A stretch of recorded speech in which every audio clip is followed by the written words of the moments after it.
Kanye, please do the Kanye and don't tell me the album's out. And I stood my whole audience up. So I really fell asleep. I ain't gonna lie to you. I was lit. But of course, Kanye didn't drop the album. We'll talk about Kanye in a little bit. What else? Went to Miami. Rolling Loud weekend. Did not go to Rolling Loud, truth be told. But I was down there really to get a few things done, all business-wise. I've been moving really solely in the faith of getting business done just because it's that time, man. It's that time.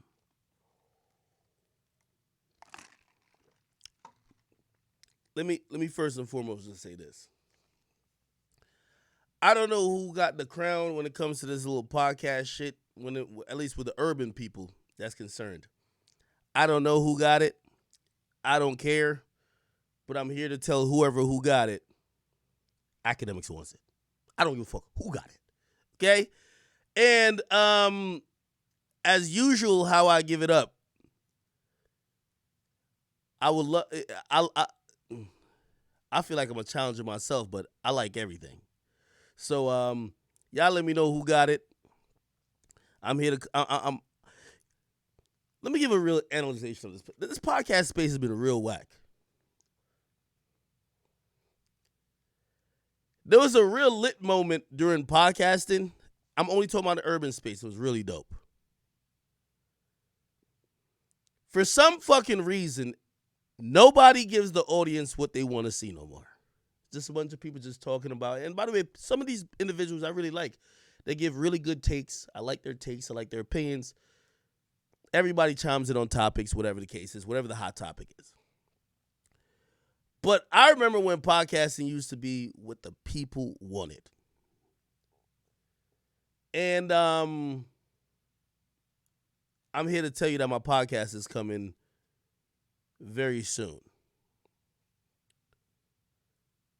I'm here to give the people what they want. That's it. Okay? Take that, add on to it, take away from it. I don't give a fuck. But I'm here to give the people what they want. Everybody else, we get it. Y'all breaking shit down. We get it. Everybody got their own opinion, their own audiences. Ain't trying not nobody for that. But y'all niggas is fucking boring. Give the people what they want. That's what Akademiks is here. Okay?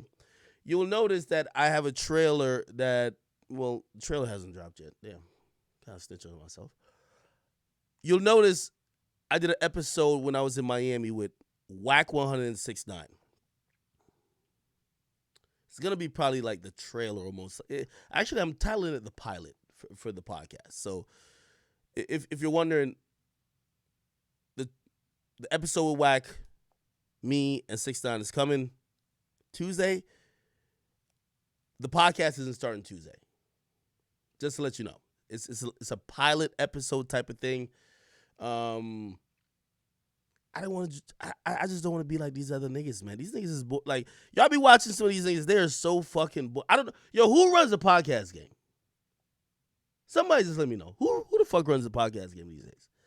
And I be tired of these niggas just saying the like little PC shit. Oh, we all getting whatever. Nigga, Akademiks been getting his shit from day one. I came here to be number one. I ain't come here to be 2, 3, 4, or 5. And if y'all ain't talking like that, cool. But I only came here for 1. Now, we not talking about Rogan. Salute to Rogan.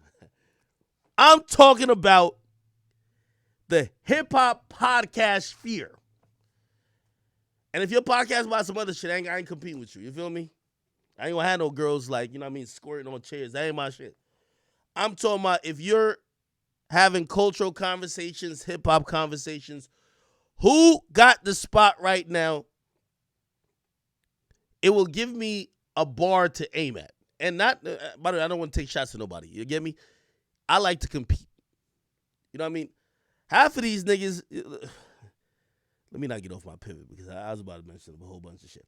Anyway, point blank period, you guys will get a trailer to my podcast. The podcast will follow probably a couple weeks after, like the full podcast. I could tell you the format right now. I'm going to tell you the format right now. I'm going to do a podcast 3 times a week, okay? Don't ask me about content, nigga. I make content, nigga. I run academics. I'm academics, nigga. We gonna make it happen 3 times a week.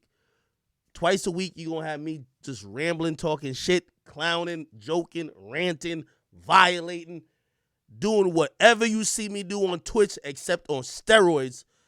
And then from time to time, maybe once a week, I'll have a guest on or whatever. You know me. I don't really fuck with guests, even though my first trailer is a guest episode. But we're gonna make the guest-based episodes really dope. In the episodes that is just me, I ain't got no co-host, ain't no bum-ass niggas about to try to Ruri and Mealy Mo on me. Come on, I'm a king. I can't do that, okay? I can't go out like them bum. Yo, good.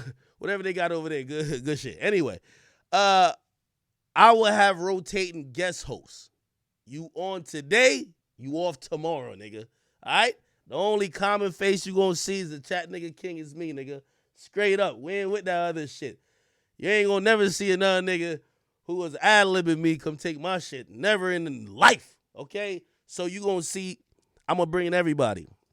I might bring in people who are hardcore hip-hop fans.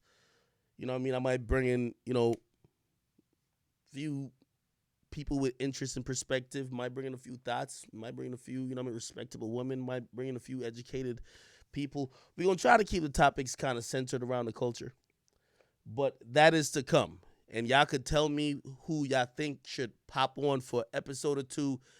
We're going to kind of have roundtable discussions most of the time if we're talking about situations, okay? Once again, let me remind y'all, this is the Academic Show, okay? Also, for all my chat niggas who are here, I will also let y'all know, straight off the rip, Akademiks calls all the shots. I determine the format. Is what I want, okay? And it's important to say that not on an egotistical way because, respectfully, when I've done other things, I've loved everyday struggle, but I had to deal with other people's opinions, egos, other people's whatever corporate, whatever what they wanted the show to be. This gets to live on the molehill or the fucking mountain of academics.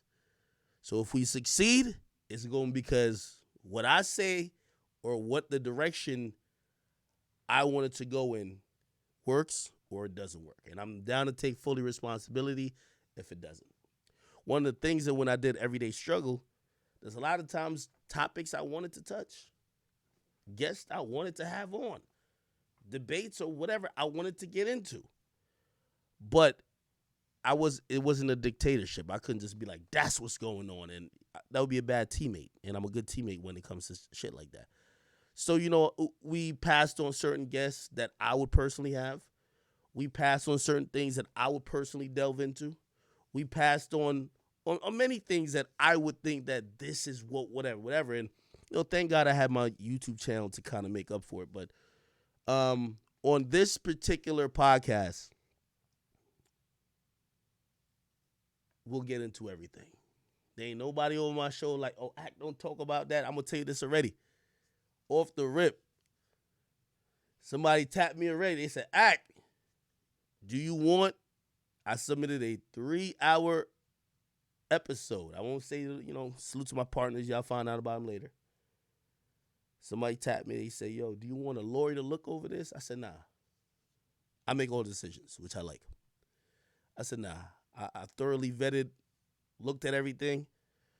We not going to edit this shit up to make it some corporate, whatever the case is. Let that shit ride. And I've always, and I'm not going to lie to you, I'm going to hang this whole thing on just how I've done content on YouTube. I'm going to play a little clip in the beginning in a little bit, but I see we shot in Miami. That's not my set. Like, we shot in Miami at, salute to my guys at Fresh and Fit. They were very nice enough to allow me to use their studio, really makeshift. We got it done. I'm going to tell all y'all niggas, too. I'm here for good content. If you're here for pretty visuals and pretty colors and shit like that, eat a dick. I'm telling you straight up and down. If you here for what y'all want to see, come through, okay? Might be a little grainy. Might have a fucked up logo. A nigga's arm might be all the way in the camera. Shit, a nigga pinky might be over the lens. But you want the bullshit? You want all the right shit? Whatever you want. I might have Meg sitting down with Tori. I might have, nigga, we finna get it. If that's the only way I'm doing this shit. I'm getting it lit. Whatever y'all want to see, this is a heavyweight fight. If y'all want pretty pictures, y'all niggas go look in a coloring book or go look over there. One thing y'all be able to say about my shit, y'all would never call my shit boring. Y'all know how I give it up by myself. And by the way, I got to tell y'all about this episode that's coming out. It's unedited. There's no edits. 0 edits. When I said, yo, we filmed it and I had to edit it, I didn't mean we're editing stuff. Like, really, I just can't drop it at the moment because there was a plan in place. There's a rollout, and I don't want to fuck up shit. You know what I mean? Like, I'm working with people. You get me? Listen, your boy know how to play the corporate game, but your boy is still the nigga who rock with y'all on Twitch. All right? I'm going to give y'all more info next week about how shit might change or won't change when it comes to any relationship I have. But I just want to remind everybody who rock with me, Akademiks is a completely independent media platform. I own all my shit. I've gotten offers to sell parts of it, have an investor. No. I do what I want. However, I do partner with people. Okay? But it's important to know that for what I'm doing, and I want to be transparent in how this even happened. Again, we're gonna speak more next week.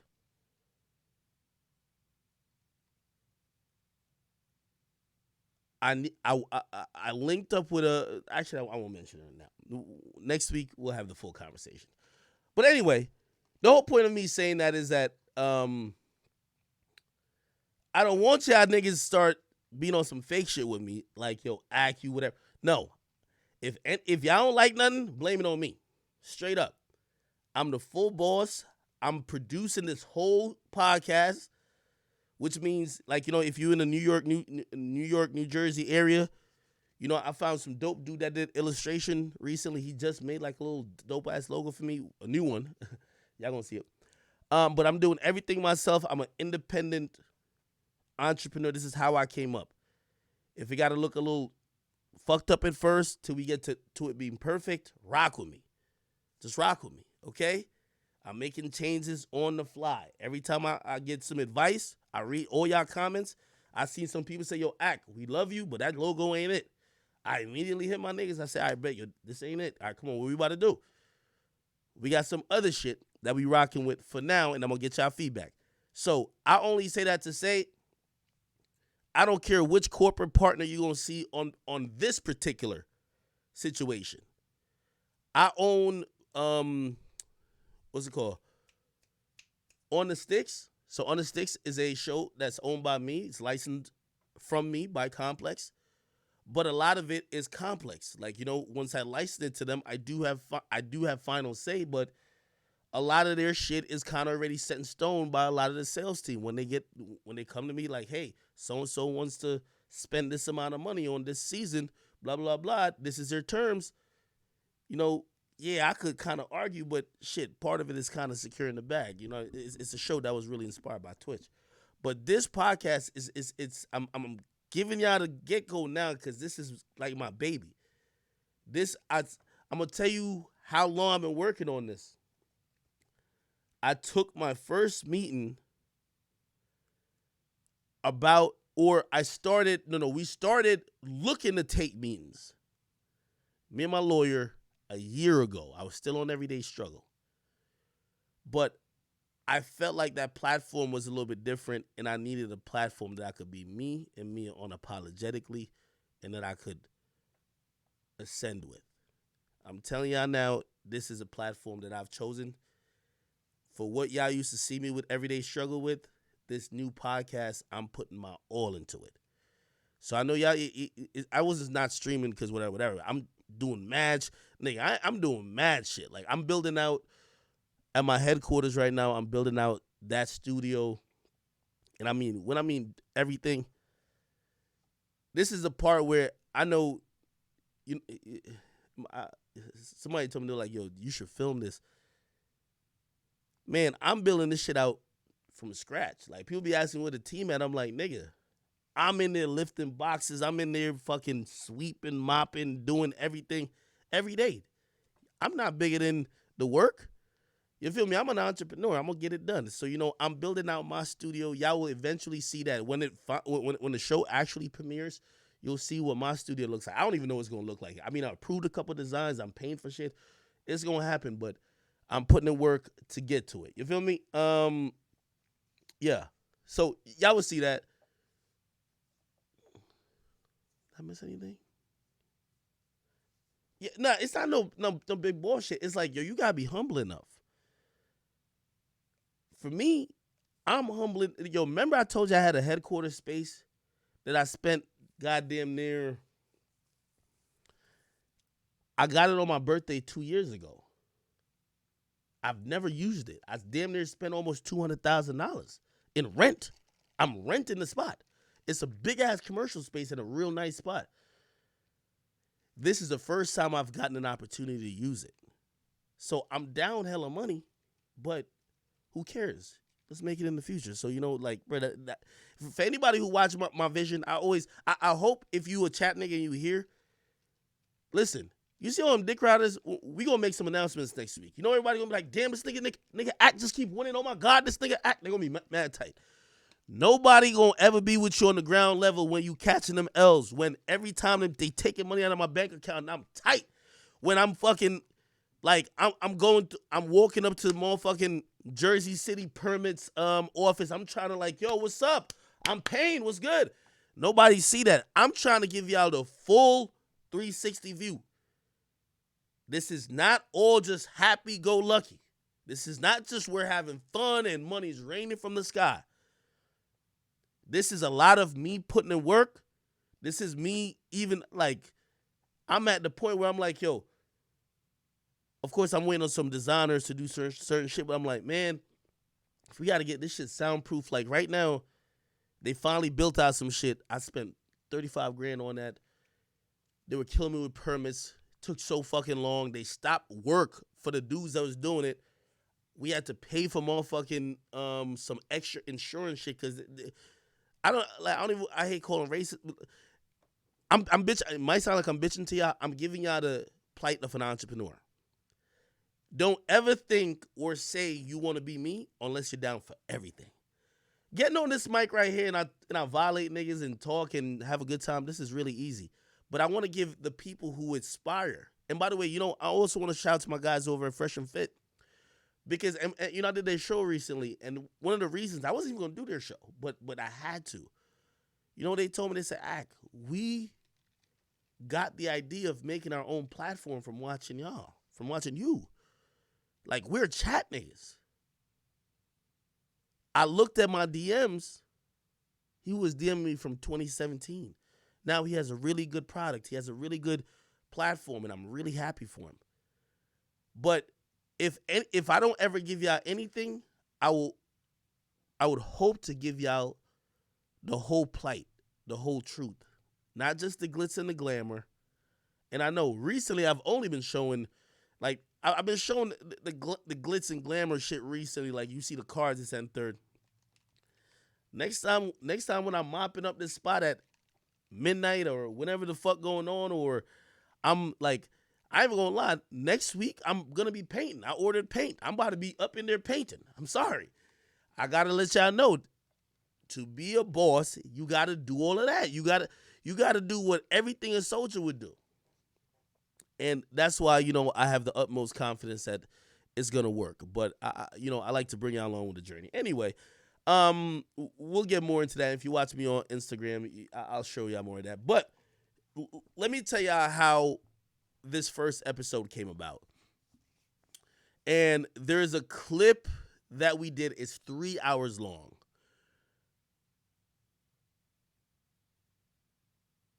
I think I heard WACK like a few weeks ago talk about, just like his thoughts on whatever 6ix9ine is and third. And, I figured, is there a safe way I could get these two gentlemen in the building to have a conversation? Because truthfully, and I'll be very honest, when 6ix9ine was dropping his album, he was trying to have that conversation. If y'all remember when he dropped his album, I didn't do any press with him because I even told him, I said, yo, Six, like, yo, we get on live together, like, you come on my stream, like, this is pretty normal. Like, this isn't the shit nobody's gonna care about too much other than the ordinary. And he was trying to have a real sensible conversation, except no one wanted to talk to him. I'm gonna be honest with you. So I think there's a couple people on his team that reached out to a few people that, hey, listen, we just feel it's hypocritical how the culture treats street life, blah, blah, blah. Let's have a conversation on camera. Nobody wanted to do it. And by the way, I thought that was smart too. That was obviously an attempt to, try to get rid of him. But not only that, I'm not gonna lie, man, like, and you'll hear it in this conversation we're gonna have. This nigga 6ix9ine is a little witty and possibly a little manipulative. So I understand why getting on camera with him, like, the moment where I saw him on camera was with, like, Charlemagne and, like, he kind of spun the room. I'm like, I've never seen the Breakfast Club be at the mercy of an artist and a artist's narrative or wherever he wanted to bring the conversation like how he did. Anyway, it didn't happen. Anyway, I reached out to WACK because I was like, yo, maybe WACK could be contained enough to have that conversation. WACK was already talking some stuff online saying that he didn't care. And then we pretty much set it up. Miami was the only way I was going to have it done because Blueface was going to be performing in Miami. WACK was going to be there. 6ix9ine also was going to be in the Miami area. So I went down there, and thank you to the Fresh and Fit guys. They allowed me to use their studio, and by the grace of God, after we waited for like 7 hours, because 6ix9ine was in some club with 21 Savage, which was random, okay? I guess he was in some club that 21 Savage was performing in, and he was drunk as a motherfucker. So he slept the whole day, and he eventually got to the set, and we did the episode. So that's what you guys are going to see. A 3-hour thing, truth be told, is super fucking entertaining. And that's why I'm proud about it. It's going to be probably the least spoke. You'll never watch another off-the-record podcast episode where I talk as little as this. But truth be told, it's two niggas getting at each other. If you like arguments, they're arguing for 3 hours. If you like a lot of tension, whatever, screaming on each other, blah, blah, whatever. If you like all that bullshit, you about to see 3 hours of that. That's really what it is. You know what I mean? And truth be told, I tried to be almost a moderator, but you realize for a first episode, I kind of look like I'm just kind of like there trying to be like, okay, you talk, okay, you talk, okay, you talk, you talk. And then I interject sometimes. So it's not the essential off-the-record podcast episodes you'll normally see with me, but because you know me, I love running my fucking mouth. But it was important that got done on my platform. I see a lot of these motherfuckers, they shy away from just some of these like moments, and that's their prerogative in terms of their own platform. I'm gonna tell you this right now. If there's one reason y'all gonna have to tune into my shit, I'm bringing all the entertainment because I be watching some of these niggas and I listen to them when I'm going to sleep. Okay?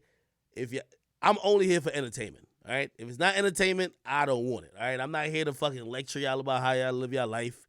I'm not here to tell y'all to break down what's going on.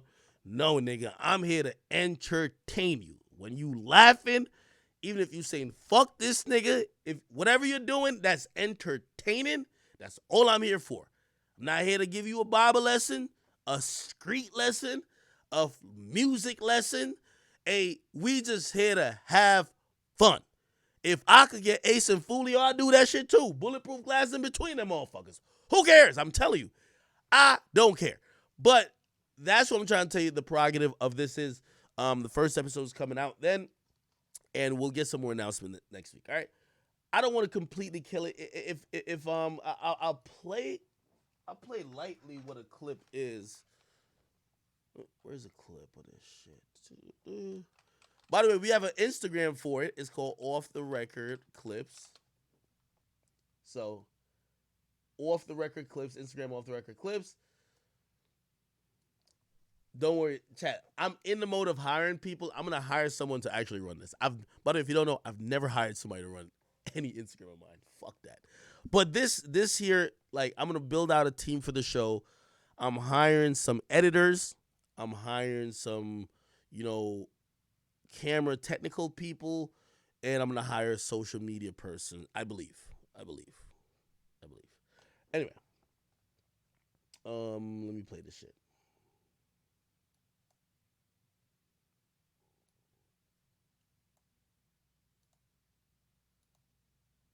What the fuck? Eyes. Let me tell you what I see. I see a motherfucker. You have totally dismissed. You done already played it out how you gonna go. I don't think you scared to die. What you mean? Second, he's not scared to die. He has already embraced that. He didn't play it out how it was gonna happen if it happened. He's not scared of that shit. I'm looking at it. He don't got no fear however they do it to him. He don't care about that. Right? He really got a point to prove. That's my point. If you see it, listen, I don't play around and do shit. I will say this. I only attack the people that's coming for me. I said, yo, I fired security 8 months ago. If I walk out of here and the nigga come from behind me out the staircase, hang, it was already supposed to happen. Listen, nigga, I don't know what kind of gun that is. No. yo, I don't know. That's a different kind of gun. Whack, man. Yo, okay. Now for the people who want to run with shit, I'll give y'all the important shit that y'all not gonna believe until you see it on camera. These two have never met before. They met that day. WACK came in. The time was supposed to be Sunday at noon. 6ix9ine was in the fucking club till 8 o'clock. Which, by the way, why is clubs open in Miami at 8 o'clock? What the fuck? No. He got home at 8 o'clock, but the club was open till like 6 or something. Whatever. Ridiculous. It's only ridiculous because I'm from like Jersey and shit closed at 2 here, right? Now, I had given a time 12 o'clock. 12 o'clock shows up. Or no. Actually, I'm headed to the spot. I can't get a hold of 6ix9ine. I can't get a hold of anybody with him. His brother. I can't get a hold of who else? His right-hand dude. I can't get a hold of his business guy. No one. I'm like, I really don't even know what happened. So I'm thinking, damn, did something happen to him? Ironically, the night before, I had posted a clip of ESTG getting like arrested or something like that, which he had DM'd me and said, yo, it's my Rolls Royce in front of ESTG's car. And I'm like, I was sleeping by that time. So anyway, I saw it in the morning. I'm calling this nigga. He's not answering. They're telling me ESTG got like booked for like a shooting or some shit on South Beach or whatever, which later he denies, but some people say, I don't know what the fuck. I'm just whatever. So shit's racing through my head. I'm like, did something happen to this nigga? Because the last thing he's saying is that the clip I posted, his Rolls Royce was in front of the car that the niggas got arrested. What the fuck going on? So I'm thinking something happened. I have no fucking clue. I'm driving. I'm like, damn, I can't get a hold of nobody. Bet. We get there. I tell WACK, I said, WACK, don't come at 12. Come at 1. WACK already told me, WACK wanted to do this in his hotel. And I said, WACK, yo, I'm trying to use this for my first podcast episode. Like, I wanted a little bit more high value or high quality. And for him, WACK, I'm gonna be honest, very smart, like in street sense. He says, the only reason I want you, I suggested y'all should do it at my suite in the Fountain Blue is that I know niggas want to hurt this kid, and I don't want y'all to think that I'm lining niggas up. So I'm going to give y'all a location that only I'm going to be at. So if anything happens, it's on me. Right? Basically, he's trying to say, listen, I don't want you on your way here. Some niggas see you, try to do something to you. Now That, by the way, I think that's what they said happened to Tupac, right? Tupac always blamed when he went to Quad Studio. He blamed his shooting on Biggie when maybe it wasn't on Biggie, right? So really, that's Wack's reason. He said, "Yo, let's do it in my suite. Yo, I got security. I got whatever. They'll be downstairs. Nothing will happen to you. We'll do it. And if anything happens, anything looks funny, you can blame it on me." Wack was a little bit opposed to going to a neutral location or somewhere else because he's like, yo, nigga, we're moving around in Miami. I don't know who wants to kill you. You meet me somewhere else, somebody sees you, shoots at you or something else, you're going to think, shit, they only got the drop on me because I'm meeting up with Wack. I don't want that blame, which, by the way, I think that's smart. Anyway, I basically... Like, first of all, 6ix9ine really just doesn't care about shit. So he was like, bro, I'll do it in your hotel, but like I want some shit that looks good on camera. Salute to Fresh and Fit. They were down to host us. I tell Wack, I said, Wack, no, we're not doing the hotel, we're doing it here. Cool. Wack is cool with it. Wack says, yo, I'm only showing up with my wife and my 2 daughters. I'll be honest with you, Wack showed up at around 1 o'clock with his wife and 2 daughters. That's it. I kid you not. It wasn't a bunch of goon niggas down the corner. It wasn't a bunch of niggas with red rags. It wasn't a bunch of niggas with... That's it. Send somebody down, valet his car, whatever. This is Miami. Rolling Loud is happening, by the way. I don't know who performed on Sunday at Rolling Loud, but Rolling Loud is happening. Every rapper you see on that flyer is somewhere in Miami. I finally get hold of somebody on 6ix9ine's team. This is my man Murphy. He has to drive to 6ix9ine's crib to fucking wake him up. Because this nigga, one of the things about this dude is like, well, for his fans, who, if anyone's here that watches his fans, it's almost like, you know that nigga who never goes out? When he goes out, he gets so sloppy drunk, he gets carried out of every club. Every club. It's like one of them niggas who can't hold his liquor, but acts like every time he's partying, it's the first time he's ever partied. So not only he's partying till late, he's super drunk. Anyway,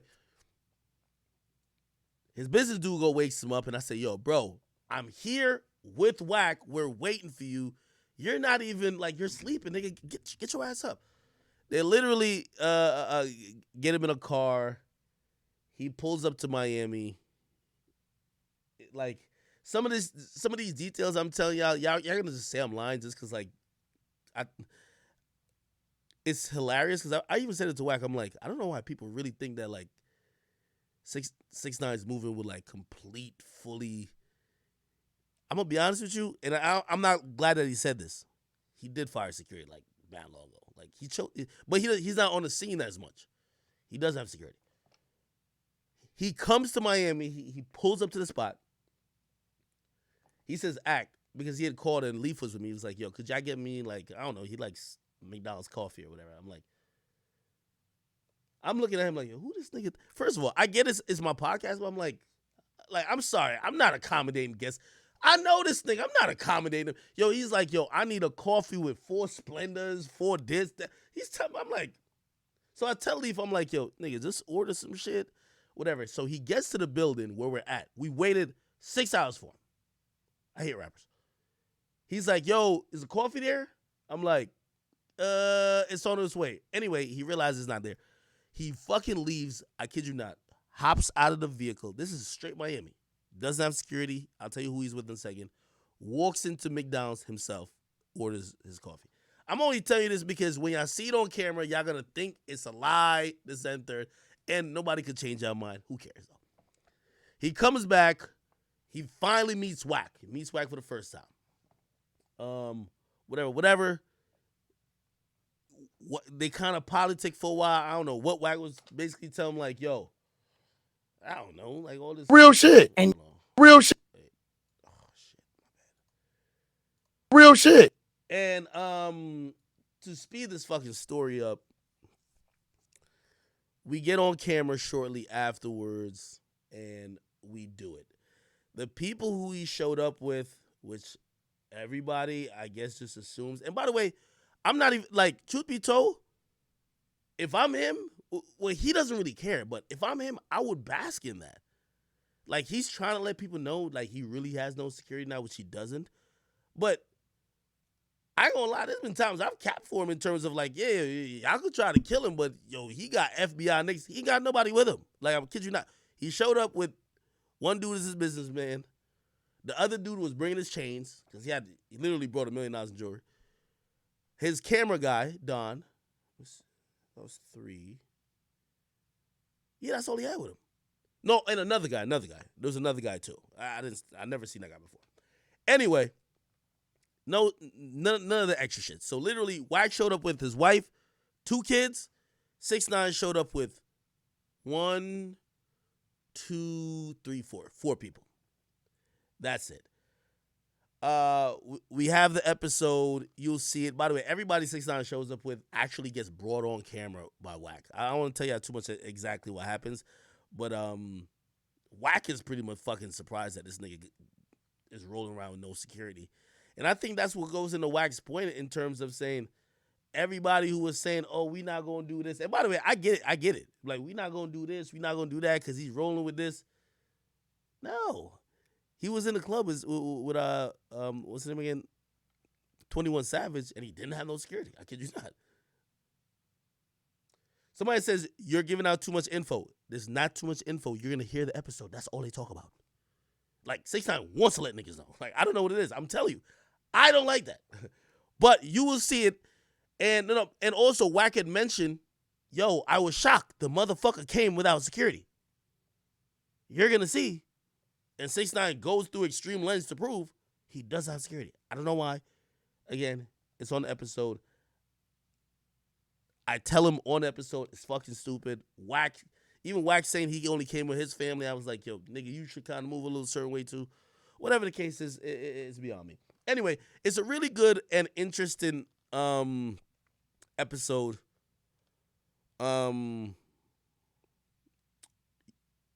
You'll see how it happens.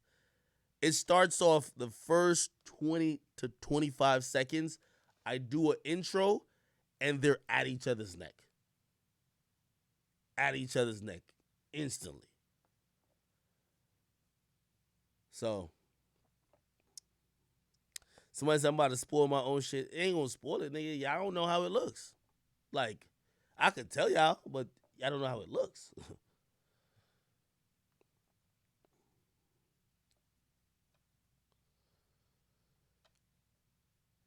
By the way, the clip you're seeing where he says, I could tell you don't really give a, like, you don't care about that shit. That's really because I think WACK is a little surprised that he don't got it. I think WACK thought he was going to be met with 15 federal agents. I'm going to be honest with you. So when WACK was sizing him up the whole time. So when WACK is like, wait. Nigga, you just, no fucking, that's when he looks at him and says, I could tell. Nigga, you not scared to die? Anyway. You guys will see this 8/3, which is August 3rd. This is Tuesday. And I'm pretty sure we'll have super interesting conversations because of it. I don't think I want to give any more spoilers beyond that. Yeah.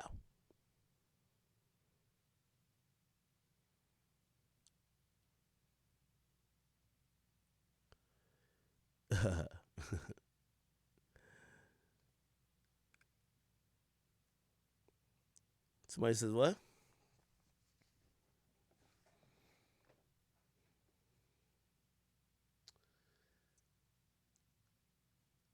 I could answer all this. A lot of questions y'all are saying, I could answer, but like, it's answered on the episode, honestly.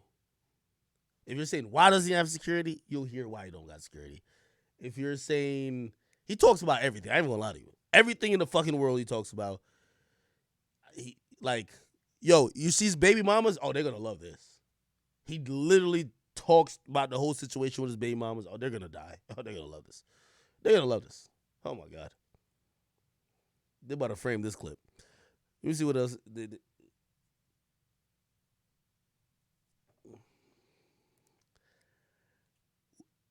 I scored the whole interview, but I can't tell which I scored it.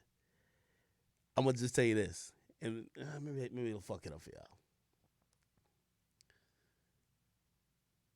It's like a fight. I look at it like a fight, but it's whatever.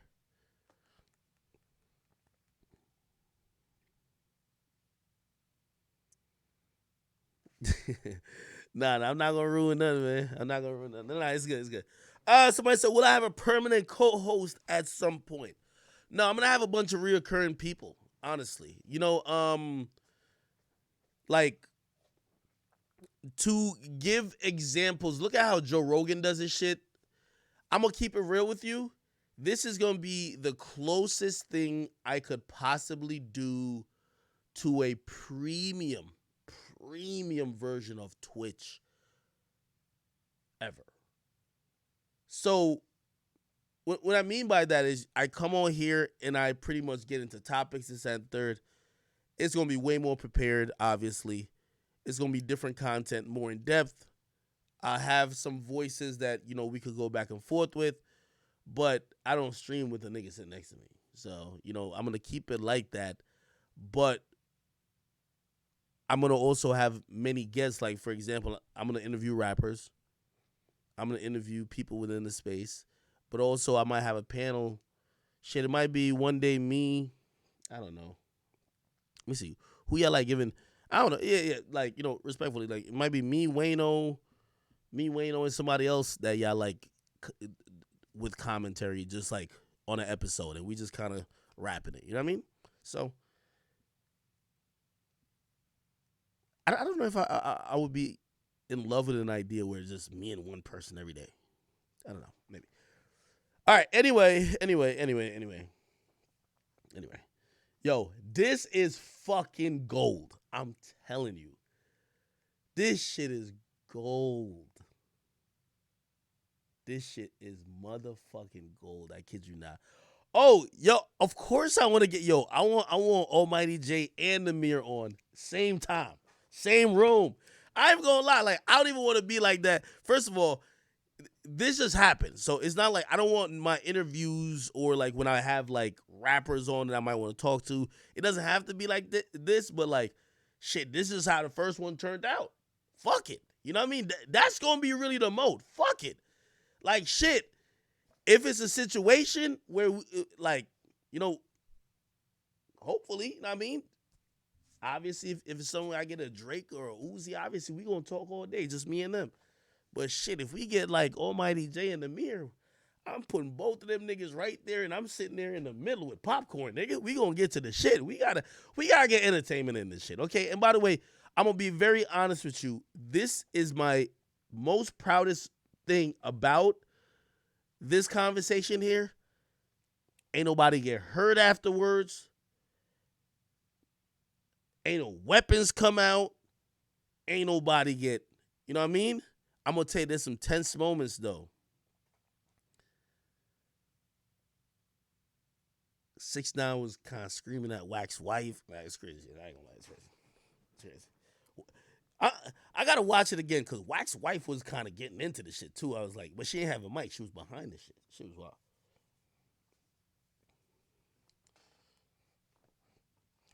This shit. Nah, I'm definitely getting so-so on it. Facts.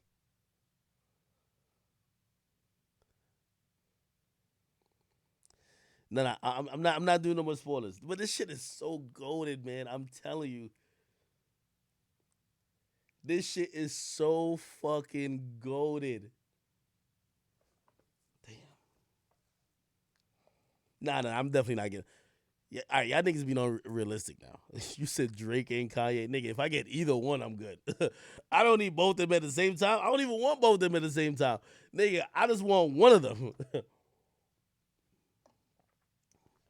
Oh yeah, yo, people like DJ Ghost, yo, I would love to have like a, it doesn't have to be an LA episode. I like his opinion on mad shit.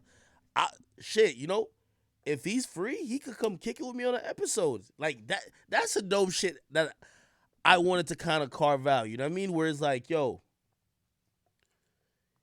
he could be my co-host for episode or two. You know what I mean? And yeah, I think that's cool. All right, y'all niggas is tweaking. Talking about Dirk and Quando. Y'all are really retarded. All right, anyway, I'm super excited about this. I got a few other content pieces. I did do Fresh and Fit podcast, and I only felt like it was right.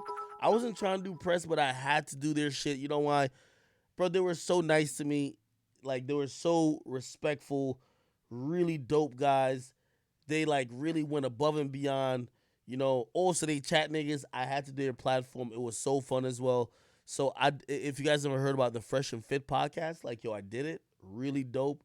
And I had a lot of fun, man. Yo, those guys are really cool. I'm gonna lock in with them each and every time I go to Miami. And to be honest, I think we got some things that me and that podcast can do. So I really like those guys. You get me? Somebody says, oh man. Yeah. All right, anyway. Y'all get me caught up talking about this fucking podcast shit.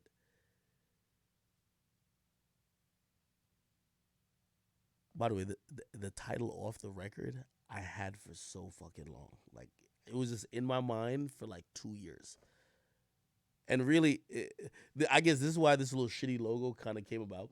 Because, like, I always was like, yo, well, DJ Akademiks, but, like, really I would just be talking a lot of shit. I'm like, how could we flip it into a cool way? So I'm like, well, the DJ usually spins the record, but I ain't DJing on this, so I'm off the record, and an unfiltered conversation will be considered off the. I don't know. I thought it was smart. I thought it was slick. You feel me? Anyway, all right. Let's get to some topics real quick. Yo, first and foremost, let me just say what's going on.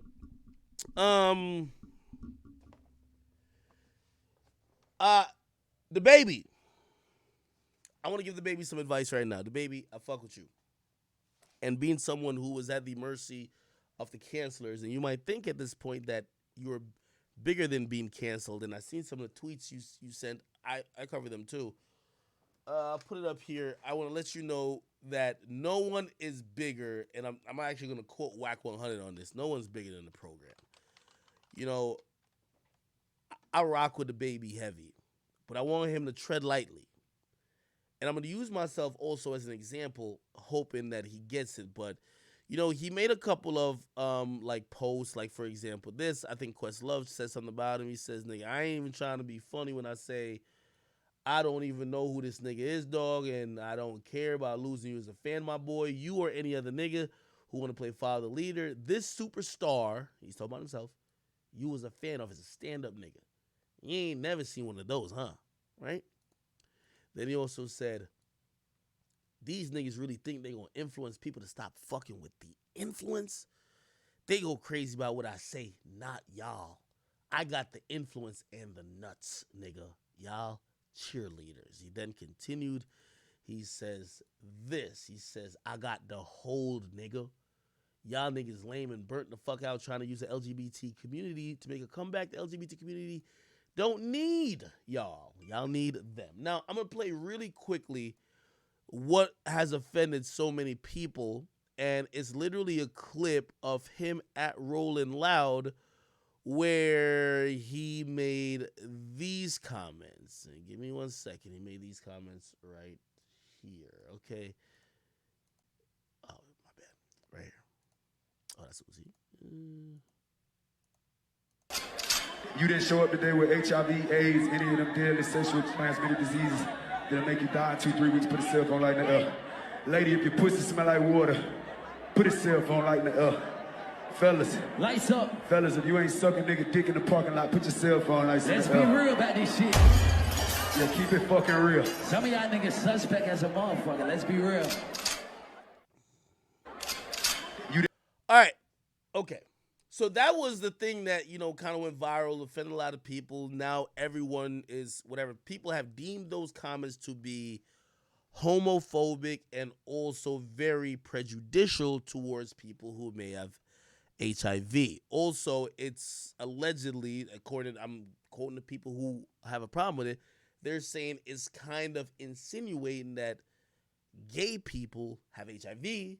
Also, his rant insinuates there's something wrong with being gay. Let me be clear, okay? And I was disappointed by a lot of people who was responding, because these days we're stuck in, and I think this is why the baby's going as hard as he is. We're stuck in this time period where nuance doesn't really matter, and also people are hypocrites, and also really people don't want to lose their jobs. And understandable. Nobody wants to lose their livelihood. If you say certain shit, people are going to take your livelihood. They're going to try to get you fired. Nobody wants to lose your livelihood. That makes sense. But I heard so many hypocrites. So many hypocrites. And while I was hearing these hypocritical people, they made it seem like the baby is the only person that has ever said something like this. Now, I heard a lot of DJs, and I was so surprised by this because I'm someone, you may not believe it or not, but back in college, I was DJing a lot. That's how I made a living and earned income. And what you heard the baby say on stage, maybe not those particular phrases like in succession while talking about homosexuals or whatever, but when I went to college, when a DJ was trying to get a dead crowd to like get lit, you know what they would say? Yo, put your hand in the air if you took a shower today. Put your hand in the air if you make when it's $7.25, you make more than minimum wage. Put your hand in the air if you got a car, you don't take the bus everywhere. Put your hand in the air if you don't got HIV or no other STDs. They do say that. This is not something the baby just made up. Put your hand in the air if you know you get bitches and you're not a virgin. They say these things, which isn't really meant to be serious. They're trying to hype up a crowd. The baby, if you ask me, I don't think he was really saying statements of real prejudice. He was trying to hype up a crowd. Now, I'm not saying people can't get offended by it, but the intended reason has been around for a long fucking time. Now, I could play you a clip. I want to play y'all a clip real quick because everybody's acting. I hear, if y'all go to a club and these niggas like and they can't get they can't get the crowd lit with their music, you know what they be saying? Yo, if you know you got more than 5,000 in the bank, put one hand up. And really, it's to kind of shame people in the crowd. Like, yo, you don't want to seem broke, so you just put your hands up. But for the person, they're like, all right, cool, I got y'all active now. This has been going on.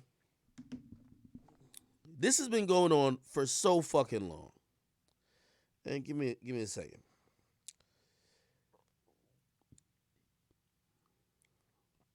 I'm gonna play almost an identical clip, and I'm gonna just show you the hypocrisy of everybody, because everybody who's getting on the baby doesn't listen. In hip hop, I could acknowledge that there's a lot of things that have been deemed homophobic or just inappropriate over time that used to be done all the time, but I've never seen people act like they've never done these things. You get me? Times change, standards change, what's acceptable changes. But I've never seen people just flip to be complete hypocrites that quickly. Let me play you this clip right here, okay? Hold up. I'm about to salute to whoever, there's someone who actually sent me this. Oh my God. Am I tripping? It's this. Oh, damn, man. Wait, what the fuck is this? Oh.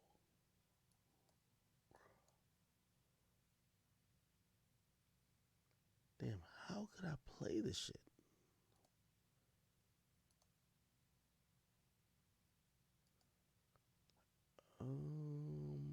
Give me 1 second. Here we fucking go. Oh, damn, man. No, that's not it.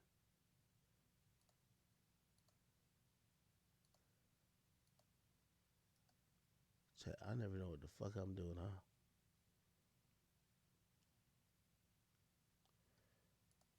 It's really because of this.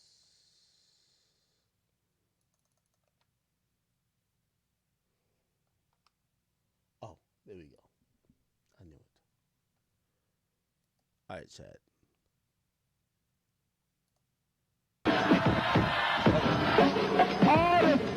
Okay. Here we go.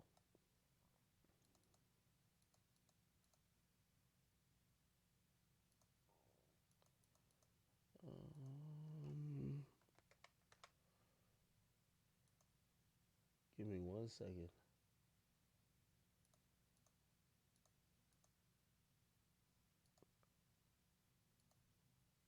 Why can't I get this motherfucker?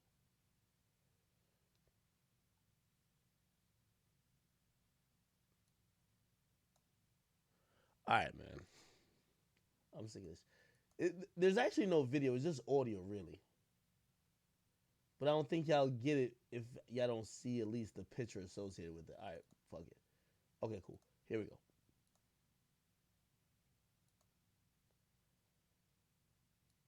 All right, here we go. This is a clip of Will Smith and DJ Jazzy Jeff in 1986. Listen to this. I just heard the baby shit, right? Listen to this shit. That is old. I'm just trying to tell you, what Baby was doing, he wasn't making a political statement. Like, y'all taking it too serious. He wasn't making a political statement. And I'm going to get at Baby in a second because I think the way he's going about this is wrong. But everybody is trying to act like, this is what I hate about cancel culture. Cancel culture has almost turned into everybody's a saint. Like, nobody has ever done these things. Like, oh my God, how dare this guy, like, say these things? Bro, these things have been said multiple times in the past. And wait, what's the difference between saying it then and saying it now? You just have a new person to attack. That's it. What you gonna tell me? Like, there's some big breakthrough on AIDS? Like, I get it. There's the survival rate is better, but shit, he also mentions homosexuals too. What is it? The point is this. And I despise this about cancel culture because cancel culture isn't about saying, hey, that's inappropriate to say at the moment. They want you to bend and they want you to cower to your knees. And oftentimes you have to make either career choice to say, am I going to lose my job? Am I going to lose these benefits of how I'm living now because I want to stand on this point? Or do I just want to say, y'all got me, I'm so sorry, I'm a bitch, whatever the case is. And for the most part, the people who escape being canceled, you have to do that. The Baby is choosing not to do that, even though he issued an apology. Because I get to Baby in a second. The whole point is this. For anybody who agrees with everybody getting at the Baby, I'm just saying I've heard these things being said by many different people, many different events through the years. And it was never meant to be a political statement. It was meant to hype up a crowd. And then people took this one too far. I get the climate. Now, let me tell you where I fault the Baby. Right? So he says that shit. It goes viral. And he pretty much issues an apology. Now, people are acting like he ain't apologized. But he did apologize. This is the thing about cancel culture. Because the apology isn't enough. They want to see you on your knees. They want to see you basically beg for acceptance and forgiveness for what you've said. And it turns this cancel culture into a different beast when someone could apologize and you're like, yeah, I don't feel like it's enough. Fuck that. That's the Baby's problem. Because he apologized, but really they're like, nah, we want tears. We want this. We want that. We want. So let me read what he said. He said, anybody who done been affected by AIDS or HIV, y'all got the right to be upset. What I said was insensitive. He's amended. Even though I had no intentions on offending anybody. So my apologies. But the LGBT community, I ain't tripping on y'all. Do y'all. Y'all business is y'all business. He says, I tell fans to put a cell phone light in the air. Y'all start a Million Man March. I told you y'all digested that wrong, but I ain't gonna lie, I'm impressed. Now show the same amount of support when a racist cop killed one of our black ass. You're not. Now, I'm gonna be honest, he shouldn't have had the second tweet, but he did try to apologize. The thing about cancel culture is like, and this is why you haven't seen me make, and I'll even touch on my situation with the Chrissy Teigen thing. I don't like not because like she be getting canceled. I don't chime in on that because she's seen what it's like to actually be under that microscope of quote unquote being canceled. Who am I to say that she's not sorry for some of the stuff she did or she said when people's canceling her? But what cancel culture has become is almost kind of what feminism became. Feminism started out as a great thing. Cancel culture started out as a great thing. Yo, if you're not using your power or authority position in a right way, we should band together and get rid of you unless you're held accountable. That's good. Same with feminism. Yo, women need equal rights to men. It starts out like that. You know what it ends up being? Feminism these days is fuck these niggas, we run these niggas. It's superiority nowadays. For the new age feminists, oh, niggas ain't shit. Women run these niggas. For cancel culture these days, it's not let's hold you accountable, let's let you realize the error of your ways. It's fuck you and your apology. We just need you to die. Let's take your job, take your livelihood. We want you to go broke. We don't care how sorry you are. And that's what Chrissy Teigen's realizing. Chrissy Teigen done penned 3 apologies. I'm sorry. I was immature. I was addicted to social media. I didn't mean to be a troll. I'm so sorry. But people have deemed that they haven't had enough blood. Cancel culture is about blood. We don't feel like we've taken enough from you. It's not about you being sorry no more. So Dababy apologized, but everybody's like, nah. We need some shit to happen. I'm going to tell you where Dababy went wrong, though. If you don't believe in cancel culture, that's on you. And it's going to land where it lands. But if you do, you have to serve yourself up at the mercy of the people.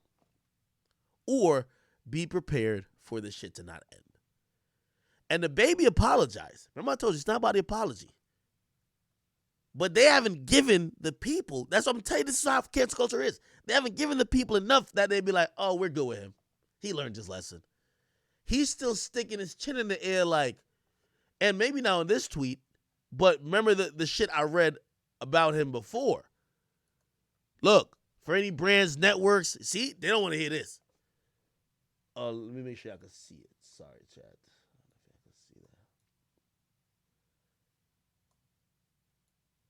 Remember, they want you to cower to your knees. He says, for any brands and networks, artists that like to profit off black culture or black rappers influencing on the culture without understanding or having the patience to deal with what comes with position replay, keep your money next time. Us niggas is human. That's like telling the angry mom, which is now cancel culture. Yeah, I said sorry, but if you ain't accept the sorry, nigga, fuck you. They're not going to stop. And this is my issue with Dababy. Because I don't think he's taking on, what he's taking on is not just this issue. Like, I don't think no one's going to be defending him and what he said. Even though I'm telling y'all, these used to be statements that get said a lot by DJs and people trying to hype a crowd up. I get it. We're in 2021. Dababy's battling the entire cancel culture. Because he's still trying to have some pride after he apologized. He's not trying to fall to his knees. When I went through the thing with Chrissy Teigen,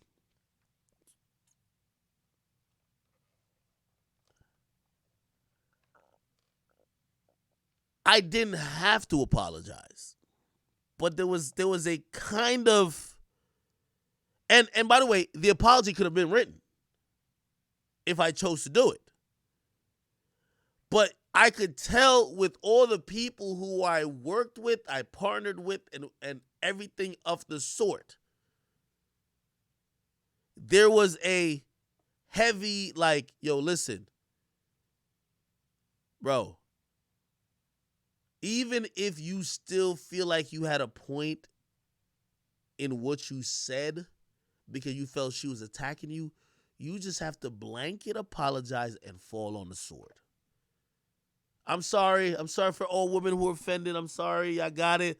I will do better. I will never do this. You have to fall on the sword. That's what cancel culture is. I'm telling y'all.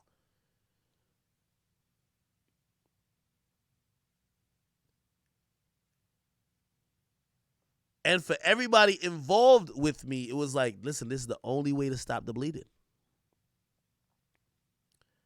And eventually I did apologize. And I really apologize because of Nadeska. I think I've said this multiple times. I apologize because of Nadeska. And really, you know, for her, because she's someone I respected. And, you know, I'm like, if you could see disrespect in the statement, even though it was only aimed for Chrissy Teigen, and I only said that to Chrissy Teigen because she was disrespecting me previously in the past with her trolling. If you can see disrespect there, I'll apologize for those statements. But again, I remember having a conversation. And even salute to my guy Charlamagne, you know, always, you know, down to give me some good advice when I need it. He said, "Yo, Ak." He said, "You might even think you have a point, this and third." Because I was like giving the background and explaining it, and he said, "Yo, Ak, is this the molehill you want to die on, bro?" And this is what I'm saying with the baby. Bro, you just want to stick your chin up? Like, the baby, like, I'm watching you, and I'm kind of like, yo, again, not for this issue, but I'm like, stick it, tell these niggas to cancel culture. Fuck them. But I'm like, nigga, are you willing to die on this molehill? It wasn't that you didn't say it as a big deal, but it's now a big deal, and now you're trying to stand on it. And to some of his latter statements, and this is where I hope he understands, not what I'm saying, but just understands the thinking I have in terms of somebody else could tell me shit, it's not, you don't gotta listen to Act. Because anyone with the mindset that thinks like this, let me go up. These niggas really think they gonna influence people to stop fucking with the influence? They go crazy about what I say, not y'all. You'll get a rude humbling about the entertainment industry. The baby, it was only 2 years ago you were walking around South by Southwest actually in a diaper with nobody paying attention to you. Don't ever think that this shit is, a lot of artists come in the game and they get lit and they think that this shit is always going to be owed to them. They're always going to be this lit. Never be that egotistical. Never be that full of yourself. Never be that much consumed in your own hype. They could take it away from you. What you think is, oh, I'm that nigga, you'd be shocked to realize what's really the cause of it. I'm only saying that to the baby because, trust me, as influencers, we all have to be humbled. The baby, your influence comes from your music. How influential are you going to be if, say, the DSPs, Apple Music, Spotify, Pandora, Amazon Music, Google Play, they all take your shit off all their playlists? That's 70% of your plays. Say they have deemed you as some problematic, homophobic, hateful artist, and they will not give your music the proper light that you have seen it gotten. You take for granted what others have done to get you there.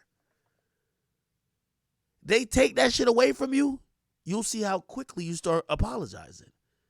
This statement right here, I'm looking at it and I say, I like that you're trying to challenge cancel culture, but are you willing to die on this molehill? You don't want to go to the war with the LGBT. And I know he specifically said that it's not about them, but it's the people who are kind of using the LGBT community banner are the cancelers. That's the mob. You don't want to go at it with them.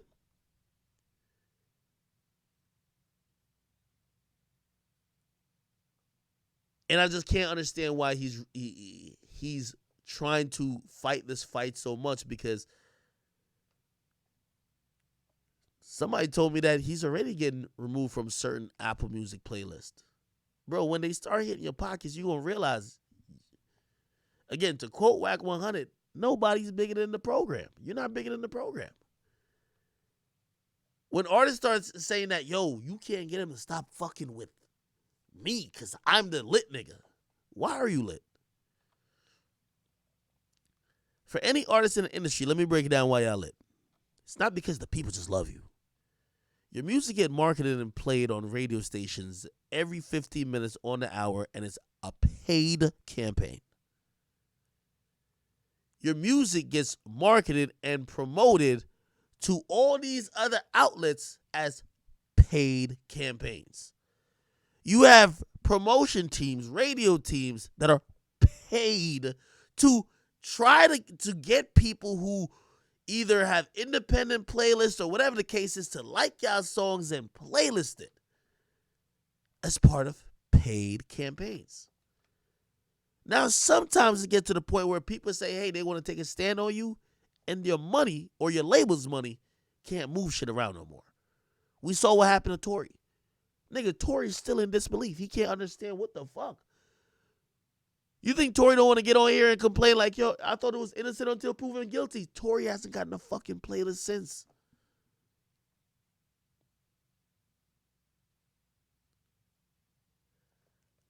I only look at Dababy to say, you're lit now, brother, but we've seen the mightiest in music fall.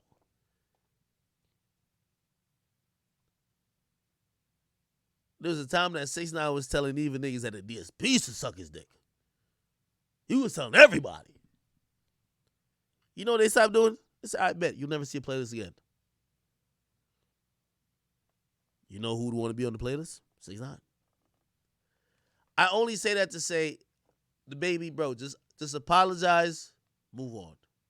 This ain't the fight for you, bro. It's not the fight for an artist who's acting, bro. It's not it.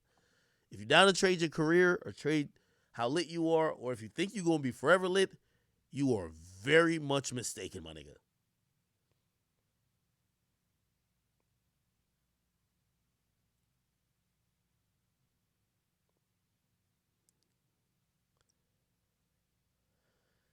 Hey, let me tell you this.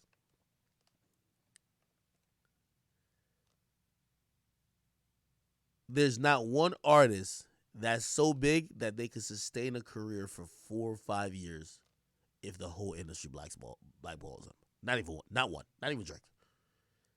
Nigga, this whole shit is this is a well-oiled machine that makes billions of dollars for rich-ass white dudes, bro. Like, artists be so stuck in like some type of social media bubble. Like, your hotness is a byproduct of so many other things. That if those things weren't there, nobody would ever see a video. Nobody would even see you on social media for you to think you that nigga. You always got to be humbled a little bit. So, baby, if you ask me, in my opinion, this is not a fight you could win. And your true fight should be about cancel culture. But the more you fight this, they keep trying to paint you as homophobic. Fall on the sword, my nigga. Be like, yo, y'all got it? Move on from it, even if you still think you're right. Nigga, I'm telling you, when I still felt some type of way about Chrissy Teigen. Because I felt like she was protected and she got away with disrespecting me. And the slightest time I responded, I was penalized. But at that moment in time, that moment in history, where I was at, it didn't matter. That's what I'm saying. Somebody said, what about Chris Brown? What do you mean, what about Chris Brown? I saw Chris Brown respond to this. It was kind of weird. I don't know if Chris Brown got static with, I don't know if he got static with Dababy, but he did put up something where he said, where is it at? He said, shut the fuck, this is Chris Brown talking. He's like, shut the fuck up, do your shows, thank everybody, and then get the fuck off stage. Not too sure if he was talking to Dababy, but who knows? Who knows? Anyway, I think Dababy's tripping. While I don't think he's a bigot, trying to prove you that nigga by going at the industry is just going to make you seem homophobic. And by the way, you know, here's the thing about cancel culture. Cancel culture is usually hypocrites. That's why people like Chrissy Teigen got exposed. Because it's never keep the same energy. It's about ganging up on whoever you think is weak. at the moment. Because you have somebody like you have somebody like Dua Lipa, which I didn't even know what the fuck that was until like when we listened to Pop Smoke. And I was like, who the fuck is this? Like, got this little pop ass song, Pop Smoke album. She has a song with Dababy called Levitating that she is almost like saying, don't listen to the remix no more. It was a remix. She said, don't listen to the remix with Dababy, just listen to the original. Because she doesn't fuck with Dababy. She's basically trying to say, hey, if he said that, fuck him. She's on a song with Pop Smoke. And in Pop Smoke's biggest song, he says, I can't fuck with these niggas because niggas is gay. It just reminds you, all this cancellation shit, there ain't no fairness in it. It's just ganging up. It's just ganging up. The chick who's telling people, don't listen to my song with Dababy. He's talking about dudes fucking dudes in a parking lot. Don't listen to this shit.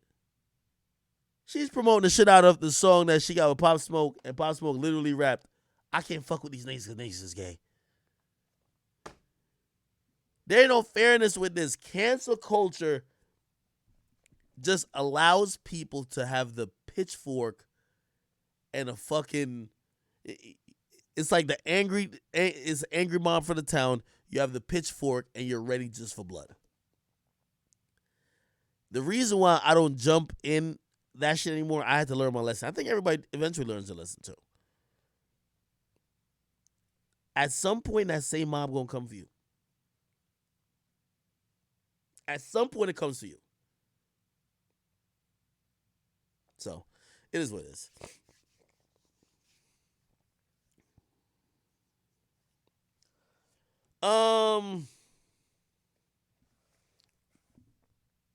What did y'all think about Dababy's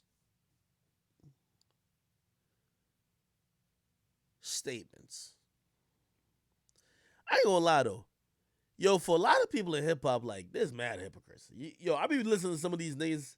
That's one of the reasons I even stream. I be listening to some of these niggas talk about it. These niggas act like they were angels.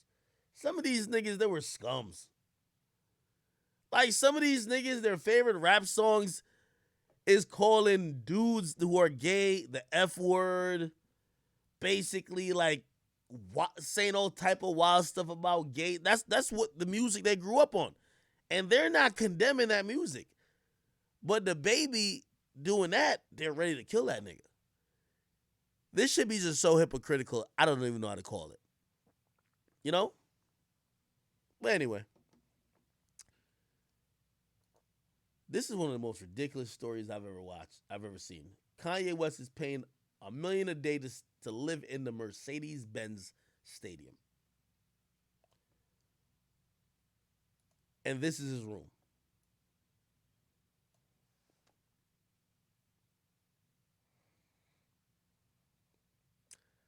I'm going to be honest with you, man.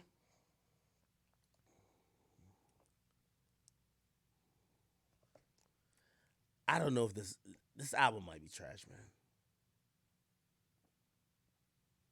I don't know what to call it. Unfortunately, with Kanye, it's shit like this that makes the headlines instead of, oh shit, a hot song. It makes the headline that he's paying $1 million to stay in the stadium. It makes the headline, oh shit, like, yo, he's gonna, like, the event of him releasing it. Like, the nigga literally had a release party and didn't drop the music. I can't call it no more on the music. I can't call it. Also, I'm gonna be honest with you, let's be really clear. All of Kanye's extra rush music, the ones that Mike Dean is like fucking tweaking shit right before he uploads it to iTunes, they're always trash. I know some people want to give him this genius title for this, but like, it worries me. If you have been working on an album for like 2 years, remember Donda was supposed to be some other shit before. If you've been working on an album for 2-3 years, and it's like working on a group project for half the semester. It's time to turn it in. And right when you about to hand it to the teacher, you say, hold on, real quick. And then you just change a bunch of answers and you hand it in. What in the fuck make people think this shit gonna be good? If he's changing shit now, and he had 2 years to work on it, he could have done whatever the fuck he wanted to do. Then the night he about to put it out, he stops and stays in a stadium for 2 extra weeks when he waited 2 years and either did some crappy shit or didn't do nothing at all. He couldn't do it in 2 years, but in 2 weeks, we figured out he got the answer. I'm sorry. I just can't have faith in that. I know it builds into the whole mystique of, yo, he's so creative. Which other artists could fucking edit his album on the fly? But we've seen this already with My Beautiful Dark. With The Life of Pablo, when he said he was gonna update the music as time goes on. Great. However, how come you never could make a deadline that you're setting? I can't no longer give you the benefit of the doubt that you're just so creative. I gotta make it seem like you're either not prepared or you're not working hard enough. If you're changing if you're working all day, all night on a school project and it's time to turn it in and you just grab it back from a teacher and change 15 answers, no, nigga. Am I hoping it's good? I am. Does his actions tell me it's good? Fuck no. This is one of them albums that you're going to hear a bunch of Pusha T. Pusha T going to be on that shit dissing Drake again. You're going to hear all them little ghostwriters trying to get theirs off. You're going to hear like some beats that make no fucking sense. You're going to hear him rap about some shit. You're going to be like, yo, damn, nigga. You wasted 3 fucking years to rhyme asshole with some other fucking rich shit that we don't even give a fuck about. I'm being honest, bro. Like, what the fuck we think this is gonna be? Let's keep it real though. Our only hope with this Kanye shit is saying that Kim broke his heart, and when he's in heartbreak mode, he makes really good projects. That's the only thing. His music is deteriorated to the point that we listen to his music for 2 things. Nigga, could we hear a soul sample, please? Like a Bound 2. Or, damn it, finally. Nigga, we celebrating that Kim broke this thing's heart because it's the only way we think this thing could make some good music. Nigga, I'm not hating. Somebody says you hating Drake do the same shit. Kanye hasn't dropped a good album since 2017. He hasn't dropped a good album since 2017. Ever since he dropped, everything he dropped is like, okay. Kids See Ghosts. Okay. His little shit, I forgot what that shit's called. Okay. Shit, are we gonna look at all the other shit he supposedly produced for like during that 7 for 7 shit? Okay. Gospel album. That shit was shock factor. Okay.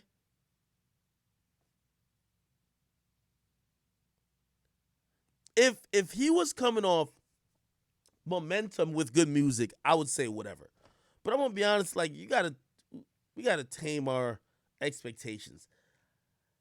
I do understand and I fully believe that he has it in him to create good music. I just can't say that I believe he's committed to music. I don't think he's committed to music.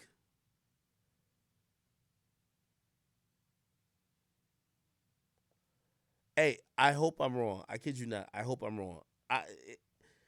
Just some of the shit that he gets called a genius for just doesn't impress me, bro. It impressed me the first time he did it. Oh, I'm changing the album up. Bro, I lost off on some of what Kanye was doing when he told me he recorded his last fucking album on a fucking iPhone, bro. Like, come the fuck on, bro. Nigga, what time? You recorded on a fucking iPhone, nigga? What? I remember listening to that. I'm like, why there's some white noise all over the place? The nigga said I recorded the whole fucking album on an iPhone. I do believe it. Bro, you hear the whole... Oh, salute to my nigga Aiden, man. Aiden's is a huge goddamn Kanye fan. Aiden, if you hear this, I'm sorry, brother. I can't have no good hopes of Kanye's new album being earth-shattering. If you think I'm lying, look, I'm going to Google it. He said he recorded a whole Kanye album iPhone. He recorded the whole thing on iPhone. Look. Oh, no. Oh, he said 20%. Maybe I was capping. All right, but still. Well, that's Daily Rap Facts. Let me go to... During an interview with GQ, blah, blah, he revealed that 20% of Jesus is King was recorded on his iPhone. I just rap into my iPhone. Best microphone on the planet. 40% of College Dropout was recorded on the Roland VS 1680. 20% of Jesus is King was recorded on an iPhone. I just don't think that Kanye is... Everything about Kanye's music process just tells me he's rushing stuff. It's either procrastination or he's rushing stuff.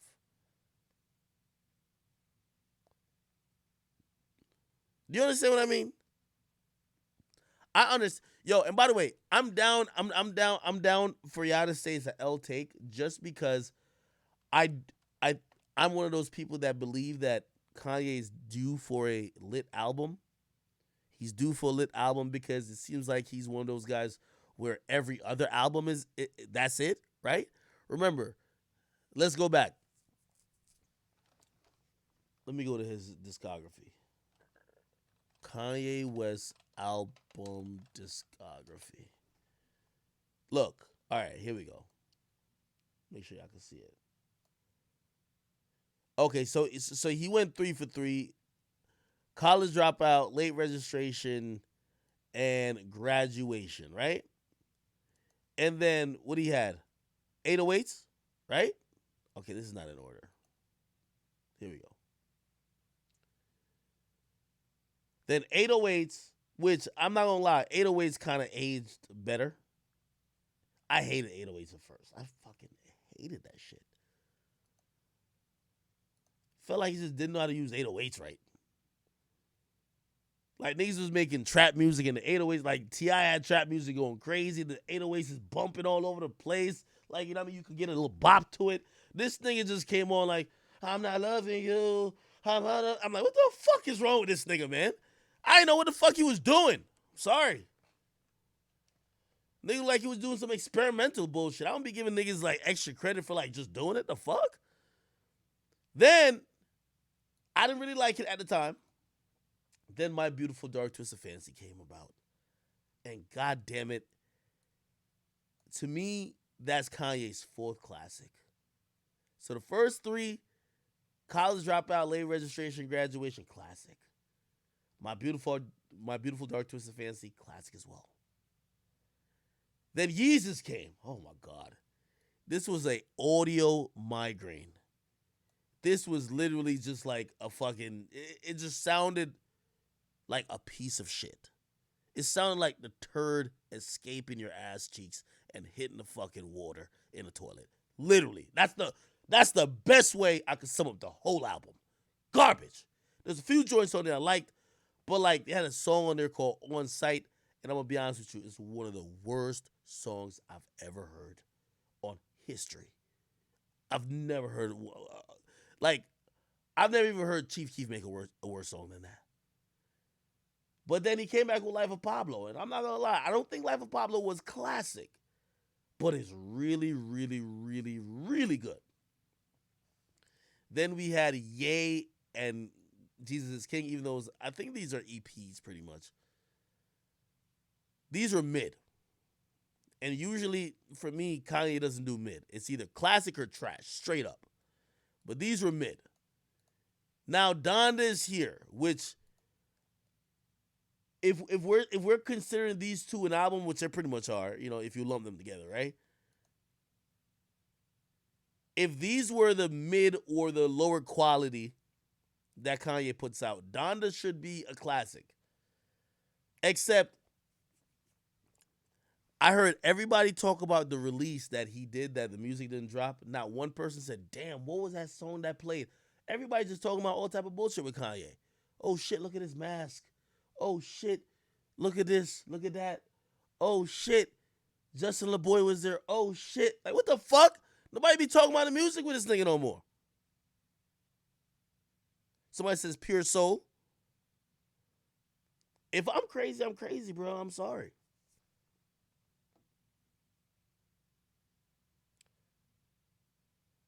Yeezus was a 9 out of 10. Yeah, you're a stan. I can't even talk to you. If you think Yeezus was a 9 out of 10, then we're good. We're good. Somebody says, yo, accurate, out of touch. Nigga, you tell me I'm out of touch. Nigga, Kanye lives in fucking Wyoming. I think he's out of touch. The nigga lives in Wyoming and drives tractors. I'm sorry. He's out of touch. I'm sorry. That nigga lives in Wyoming and drives fucking tractors, okay? Call it what you want. But that nigga is he's in Paris doing some weird shit. He's crying over his wife. He's just doing all weird shit, man. I just don't know if Kanye really got in him to drop another classic. And if he does, I'll hop on stream and I'll gladly accept my L. I'll be streaming on Thursday night. And if it is what it is, I want him to have a good album, truth be told.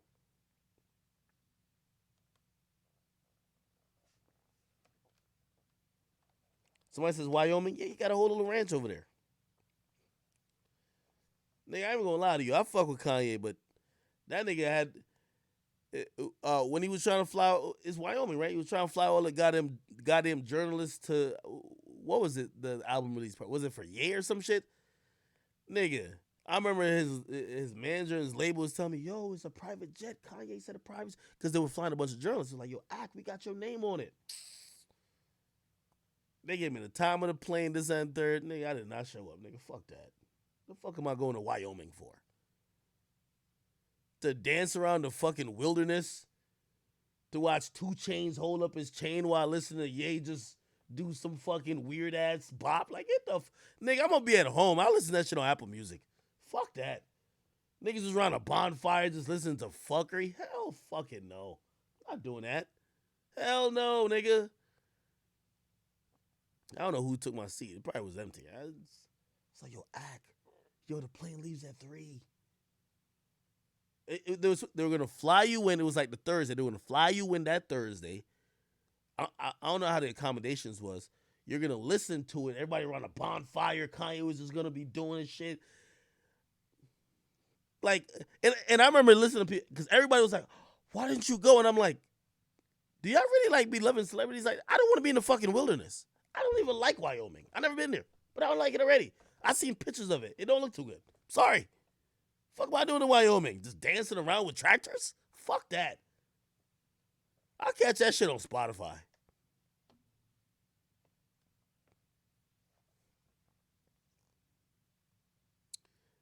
I ain't gonna lie. If Drake invited me to like Alaska or some dumb shit like that, be like, yo, you gotta come to Alaska and kick it with us in a fucking igloo, and you gotta be one of the Eskimos to listen to. No, nigga, I'm gonna be at my fucking crib and I listen to Certified Lover Boy at midnight. I'm sorry, bro. I'm sorry. Nigga wanted us to hop on a fucking plane to listen to the album 2 hours before. Like, what the fuck? No, nigga, I'm gonna stay at home. Somebody says Cap. Nah, that's not Cap. Nah, if Drake invited me to fucking Alaska, bro, to listen to bro, I could cover the album better at home, bro. Some of these that's why I'm going to listening parties. Bro, when you go to any listening party you've ever heard of, is all about just like the who's who of being there. Nobody listens to the album. Nobody. So you're not going there to go listen to the album. You're going there to be around Kanye. Like, let's be very clear. Nobody's going to that stadium to hear the album. I just want to make that very clear. If you think you are, you're an idiot. Nobody listens to the fucking album. In the moment, it's about who's there, the experience, and the energy. That's it. All right, yeah, I can keep saying different. Anyway, I hope I'm wrong. I hope it's a fire-ass album. But I don't know if it's gonna be like a secular music type of album or some gospel stuff. I really want to hear Kanye back on. Remember when Kanye was in GOAT form when he was palming Amber. I'm gonna put a picture. He was palming Amber Rose ass on the fucking Kanye VMA Amber Rose. He was palming that fucking ass cheek. With the fucking Henny bottle in his hand. This is the GOAT. This the nigga right here. This the nigga right here. I want this nigga back.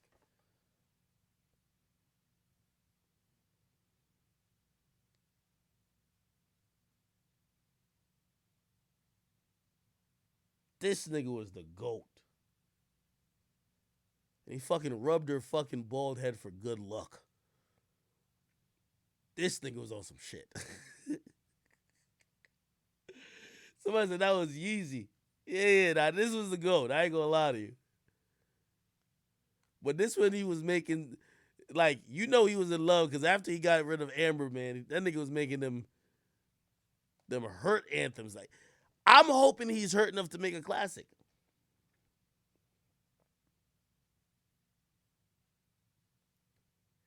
That nigga was rubbing Amber Rose's scalp like it was a fucking crystal ball, man. He could have seen there was gonna be some bullshit that was gonna happen that night. Now, I love Kanye, truthfully. And by the way, I love Kanye. I love Kanye's manager. His manager sends me on like the new sneakers and shit like that. I really appreciate him. And I'm one of those people like I want to see him win, but also like I'm just never delusional enough to just be like, whatever. I haven't heard this album, and in the clips I've heard from this little stadium weird ass performance, don't sound too good. Don't sound like no fucking classic. Like we hoping it's gonna be classic, because I really want him to not disrespect like Kim, but I want him to give his side, because I feel like her side of that relationship was publicized. This nigga went crazy.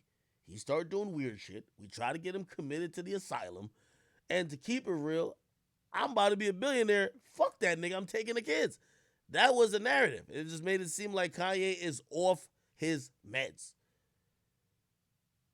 I've always said when Kanye seemed crazy, there's always a method to the madness. Remember when he went on that rant and he said, Jay-Z tried to kill me? And he said Beyonce told him that she wouldn't show up if she didn't get a certain type of award? I believe that nigga on that. So I be believing Kanye. It's just that we don't know what type of Kanye we finna get. Oh, Kim was at the album release party. Never mind. Never fucking mind, man. I don't want to hear that nigga crying about playing. That nigga was. There's a clip of him at the stadium with the mask on again. I don't know what's going on with him. If he got some vitiligo shit going on, like on some Michael Jackson shit, where he not showing his face. I don't know if this, like, I used to think that some of the clothing he's wearing is because he stopped wearing name brands and because he's a designer himself. But this mask shit be tripping me. I'm like, wait, why doesn't he want nobody to see his face? Like, what's going on? I have no fucking idea what's going on with this thing, bro. I'm gonna keep it on it with you. Like, I thought it was COVID at one point. I'm like, is he wearing a mask because of COVID? Now at this point, I'm like, I don't know what the fuck this thing is doing. He's a trendsetter. Nigga, nobody about to wear a bag on their head, nigga. Cardi on the same timing. Okay. It'll be them three niggas. Travis Scott, Cardi, and Kanye.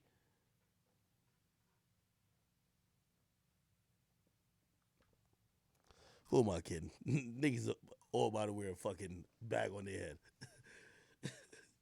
Y'all remember when, what's the new Yeezy joints that came out? And everybody was like, I'm not going to wear them. Now I see hoes on my Instagram timeline flexing them. Yeezy sneakers. These joints look ugly as shit. Let me see. These shits right here. God damn it. This shit look like it's only built for a fucking alien. Look at this bullshit right here. I remember niggas say, I would never wear this. These are the Goku boots. Yo, I see all niggas wearing this shit. This shit's crazy. So I might be wrong. I ain't gonna lie. When it comes to fashion, shit, Ye got it. I don't know what he does to people, but people just follow this nigga. That's the Fortnite shoe? Hilarious. But anyway, yo, I'm hoping, yo, to wrap this up, I'm hoping Ye is gonna put out a good album. We're doing a listening party. I'm very excited. If it's one of them joints where Pusha T just rapping a bunch of sneak distance to Drake, I don't want to hear it. By the way, could somebody tell Pusha T, yo, Pusha, like, nigga, yo, you almost damn near ruined Pop Smoke album, nigga. Niggas is woo walking and doing all that shit, man, and you came in trying to rap bars. The fuck is you doing, nigga? We can't woo walk while you spitting subliminals at Drake, nigga. The fuck going on? And Pharrell, we love you too, brother, but god damn it, man, nigga. Listen, hit up them niggas in the UK. The drill beat is mad simple, bro. Like it's like the same drum and some dark type of fucking chords. All this confusing shit, nigga. You gave me a headache when I was trying to get my little woo walking and shit like that. You feel me? Fucking it up for me, brother. Like, listen, Pop Smoke got a formula. He already passed away. No need to reinvent the wheel. Just get the shit going on. We just trying to do the fucking woo walk, and I'm still trying to learn how to balance. The fuck is you niggas doing? I'm keeping the trail with y'all. I'm on the album like, yo, why this nigga on this shit? They did a little bit too much with the Pop Smoke album, but I'm rocking with it. Yo, Pop Smoke album is fire. I'm gonna keep it 1,000 with y'all. That shit fire. Y'all niggas was kind of hating, but that shit fire. Not cause I know I fell asleep to it, but I was just tired. I was off the liquor. I ain't gonna hold you. But that shit kind of fire. That 30 song with Busy Banks, oh damn, Coop, that shit's fire. Shit, even the one without 42 Doug and who else is on that track? And then the one with him and Chris Brown, I know that's gonna go. It's not bad. Yo, we gotta stop this whole trend of Pusha T. Like, it looks like nobody be listening to Pusha T by himself. Pusha T just jump on somebody else's track and just set off 5 disses at Drake. Like, what the fuck? Pusha, come on, man.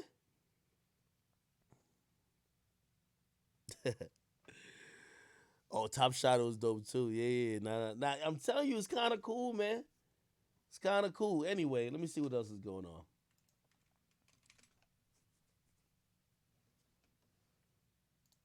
Yo, my man Young Blue sold 24K. What y'all think about that?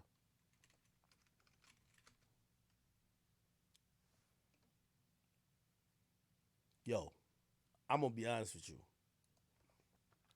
I don't got kids, so I ain't even gonna mention. I have no opinion on this. But apparently, my man 42 Doug, bro, like, you know, it was just his son's birthday. You know what I mean? Oh, look at him. Oh, you know what I mean? You know what's crazy? I don't know how old his son is, but 42 Doug's son already half his height. This shit's crazy. Like, I think his son's like 2. Like, his son already half his age, or half his height, or like 3/4. I don't know. But anyway, his birthday just passed. You know, happy birthday to 42 Doug's son.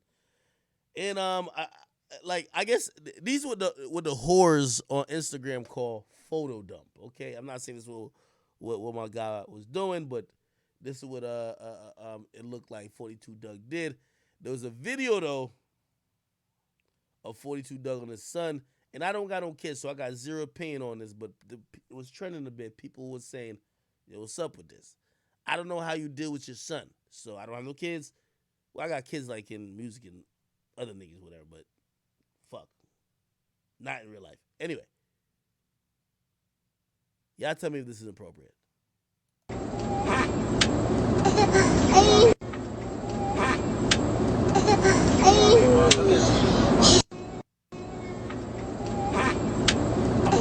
gonna be honest with you.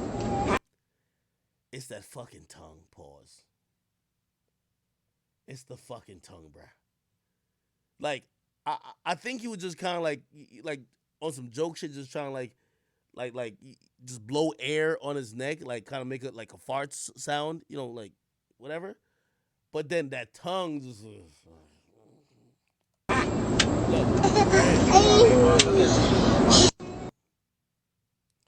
I think this is where it was.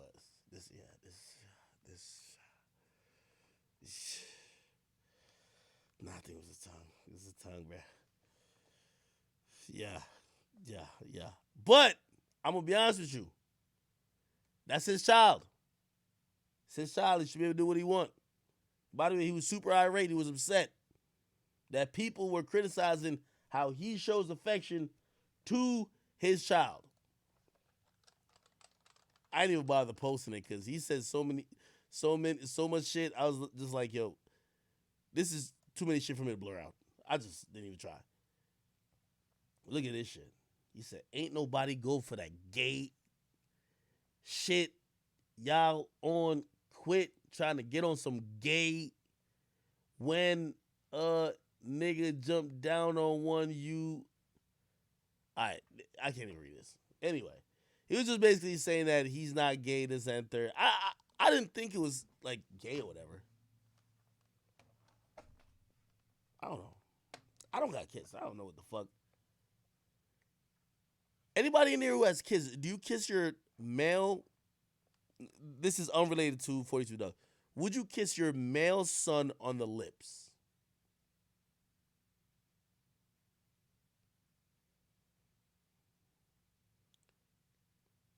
Somebody said I'm scared to read. No, it's like I can't understand this shit with all these fucking bleeps or like crossing outs.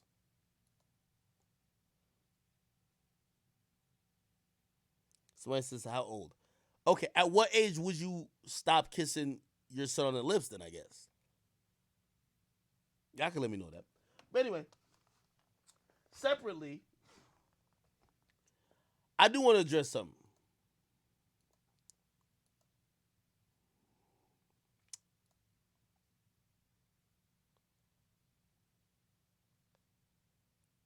Somebody, y'all, we gotta have an intervention with Bobby, bro. I don't know what's going on, bro. Why is Bobby in a hotel room with a nigga with no shirt behind him and he's voguing? You know what voguing is?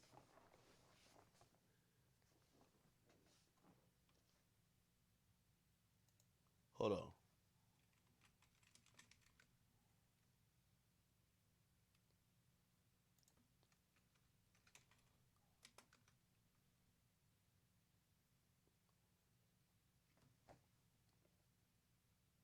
Hold on. I got y'all.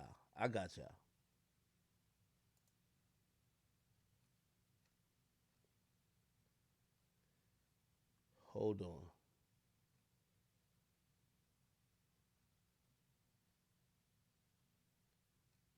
Hold up. What's that song they be playing when people be voguing? What's that song? Please. Nah, where we gonna find? We gotta find Bobby. Nah, it was one of the first ones I posted, right? Go down. All right, we got you. Pause. Pause.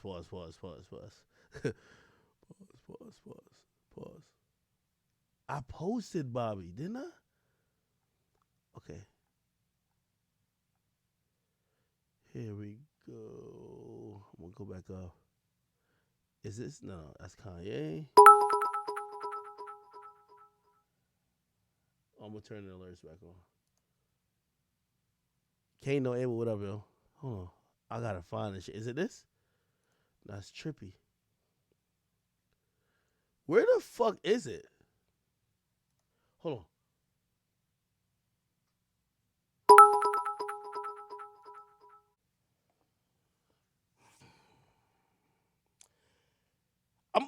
I'm gonna give Cola Ray some more advice of freight.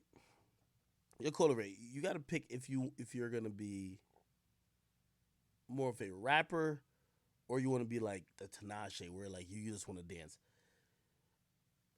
I keep saying, yo, nobody gives a fuck that she twerks when you're on stage. Like, nobody gives a fuck. This is the thing she keeps doing. Nobody wants you twerking, and no one's gonna find it amusing at a musical concert. Like, that's amusing on Instagram. It's not amusing when you paid money to go in a festival to hear somebody perform. Now, maybe the twerking is just kind of part of her act, but I'm gonna be honest. Do what Cardi B is starting to do. Cardi B has backup dancers and third. It makes it look like a whole production. Nobody wants you to just all of a sudden stop rapping and twerking. It just seems boring. Also, I feel bad for her because she's a bigger artist in terms of people knowing who she is than her music. They know 2 songs, maybe 3. The She Called Me Big Purr song and the No More Parties song with Dirk. That's it. After that, they're like, what?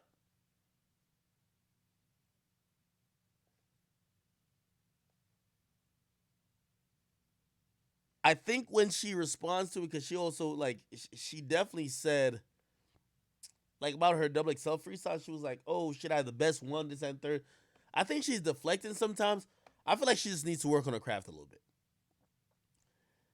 I don't think she realized that niggas is clowning your craft. They're trying to say like you're like a hack, like you don't deserve to be here, and you're just only. They're looking at her as no different than Bad Baby, non-talented.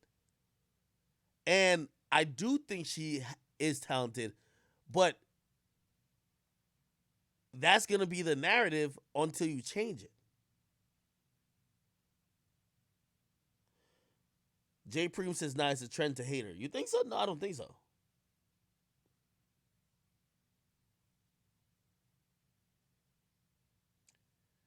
I don't think it's a trend to hate her. I think what happens for her, she's bigger than her songs. So it's always going to look weird. None of her songs is going to get an entire crowd to go crazy. And she hasn't done her own shows. If she did her own shows, it would all make sense. Because people in the crowd would know the majority of her catalog. They would go crazy for her hit songs. But she's doing these shows where people know Cola Ray from Instagram, but they don't know her music.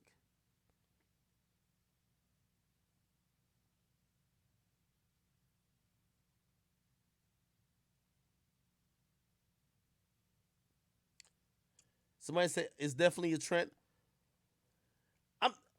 Of course, there's always things in terms of trends, but what I'm saying is that like there is some basis there. Of course, niggas is like I'm gonna be honest. I watched her whole performance. There's some lit moments and there's some dull moments. Of course, the lit moments won't make it to the meme pages and TikTok shit. They're gonna find the dull moments. But really, I'm telling you where that's coming from. People don't really think that she's that talented. They don't think they're not respecting her as an artist. Do you get what I mean?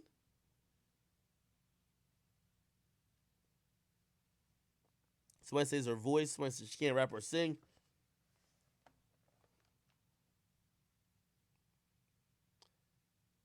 Somebody says hating her isn't a trend. She's a bad musician. I think she breaks the trend by just actually taking her craft serious.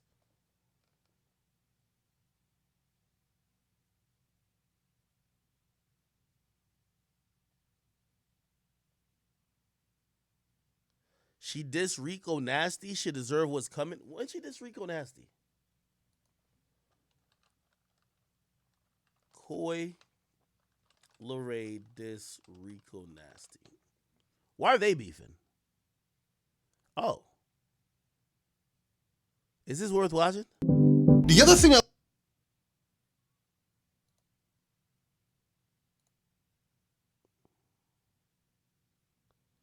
Okay, here it is.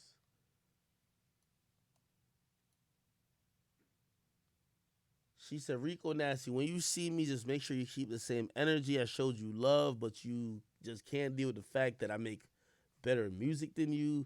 I look better than you. I dress better than you. And never in my life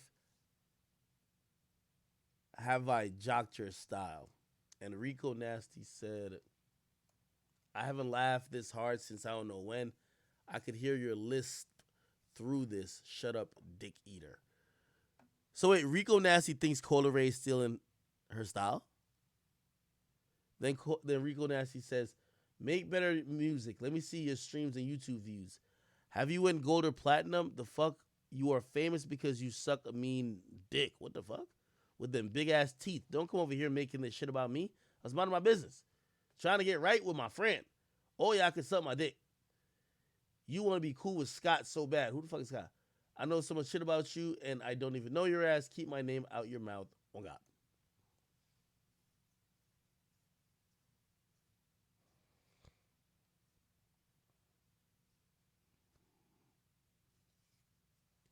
I'm gonna be honest with you. If it's really just hate, I'm gonna start rooting for Cola Ray. Anybody who gets unnecessary hate, I always end up rooting for. I just don't think it's unnecessary currently. I do think people pile on, of course. But I think all she got to do is just show that, bro, she got some commitment to her craft. That's it.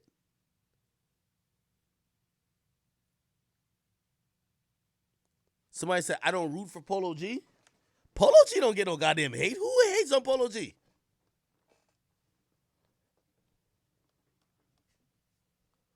Who hates on Polo G?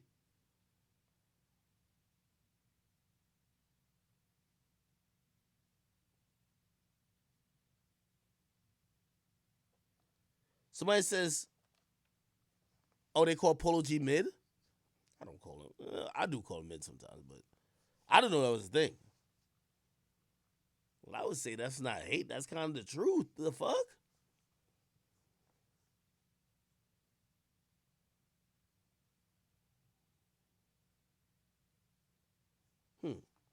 All right, anyway, this whole Cola Ray thing, yo, I kind of feel bad for her. Y'all about to have me start rooting for her, but truth be told, like, yo, Cola Ray, I really just want to give her the advice to stop the fucking twerking. They think you're untalented. Rap. Like, I remember when Yachty, obviously Yachty wasn't twerking, or that we know.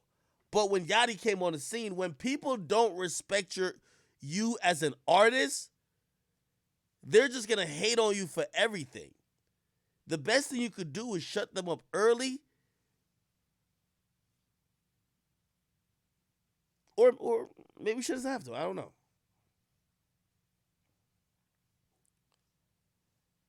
When she did an interview recently, and she basically said, she basically was just like, oh yeah, like she didn't try in her double XL freestyle. She did an interview with Complex. Where is it?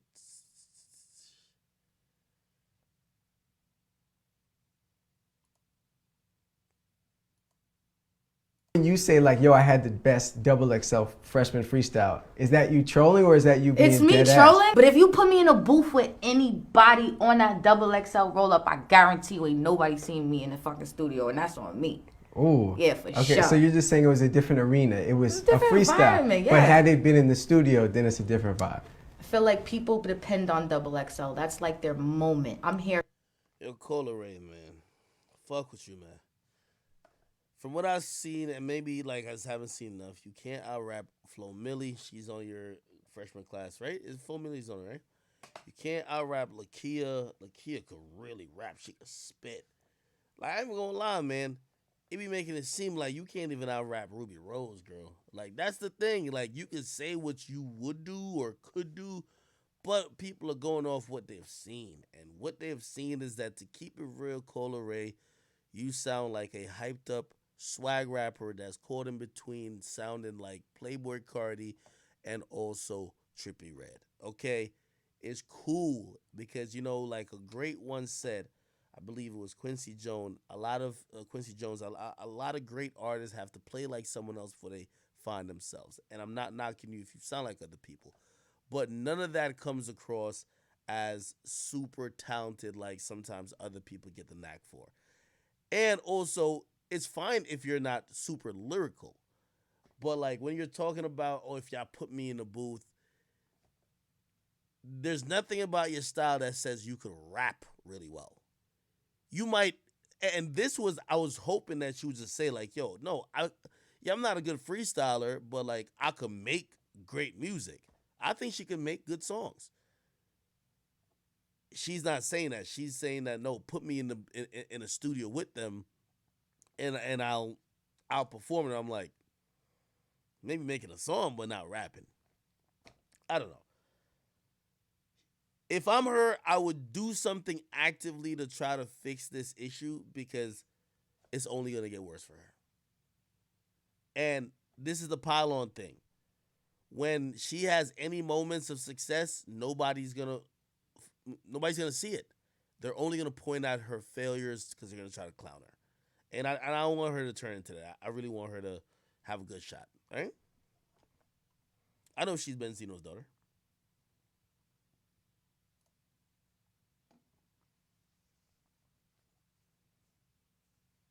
That's interesting. I seen this Young Thug reveals he almost died. Motherfucker almost died over kidney and liver failure.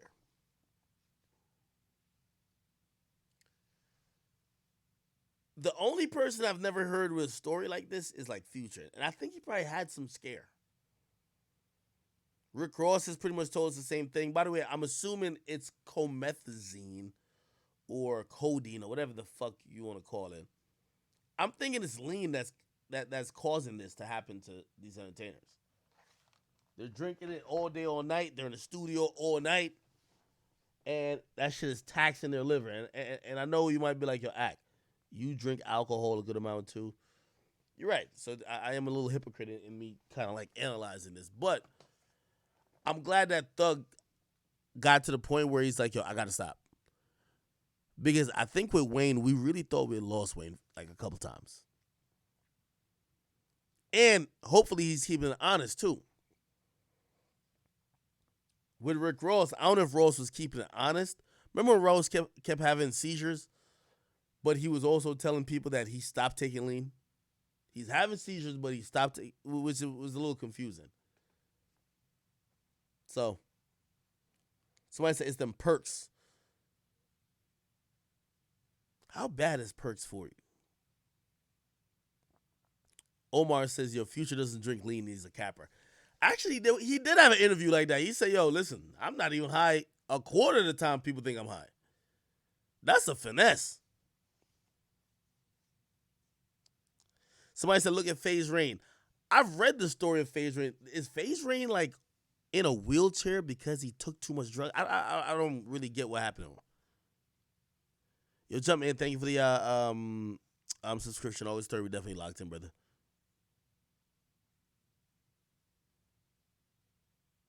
Somebody said fake perks will fuck you up.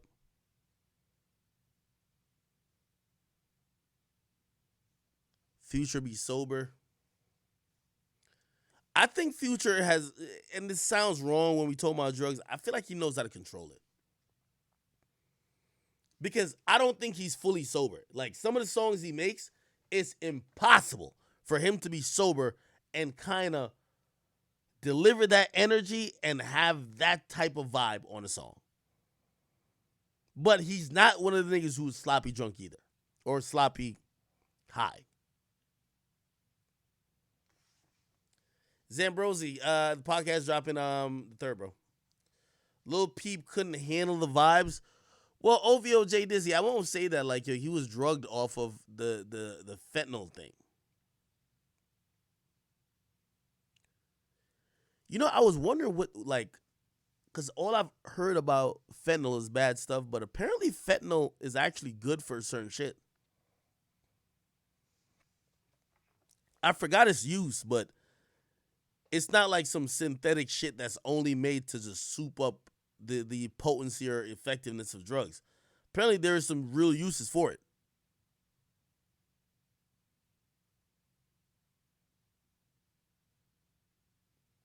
Some people say for cancer. Someone said, okay, cancer patients use it. Okay. Nah, because I watched a documentary on fentanyl and it just felt like it was almost poison. Like it was just a thing that was just killing everybody. Your wife has patches for cancer? Somebody said that shit strong act is fucking up my hood. All right, lit gang. Watch the 42 Doug video. What 42 Doug video?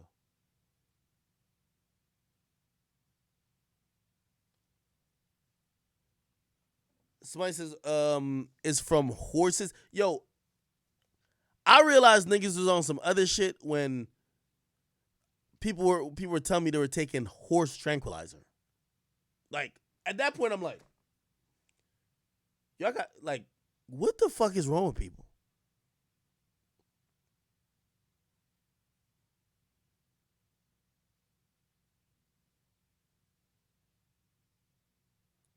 Yeah, ketamine or some shit like that.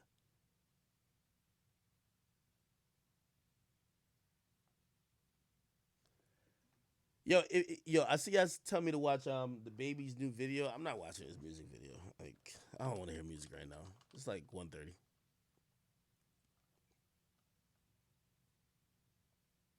Listen to Bobby Shmurda new feature. Bobby Shmurda new song.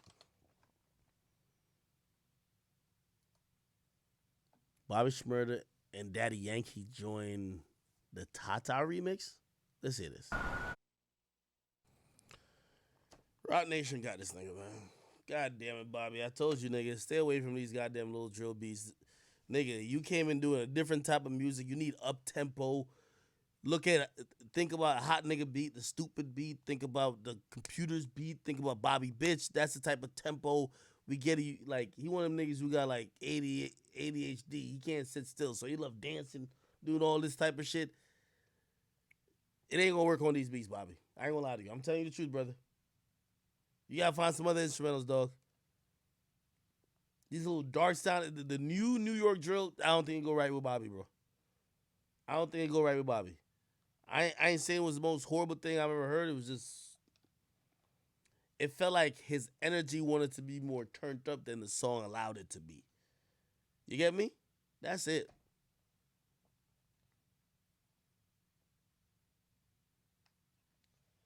Yo, Rock Nation about to whore this nigga Bobby the fuck out. Remember I told y'all that.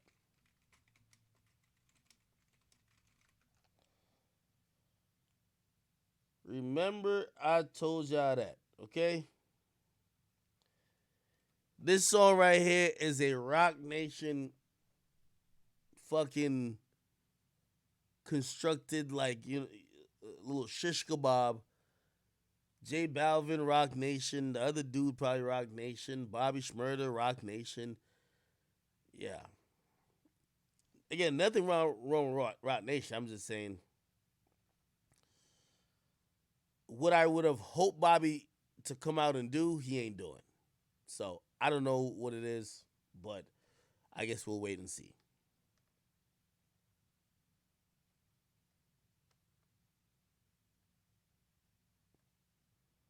Somebody says Rock Nation. That's all good. All right. Anyway. All right, roll for that.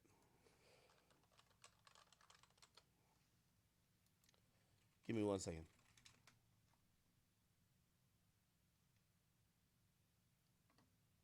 Holy shit.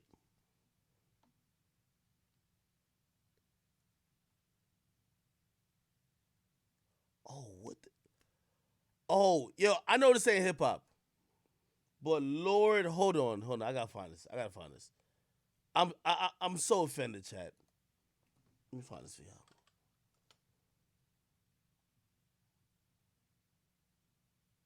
Hold on.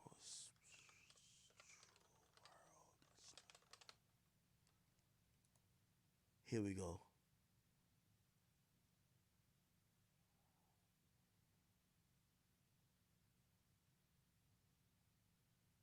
Oh, here we go.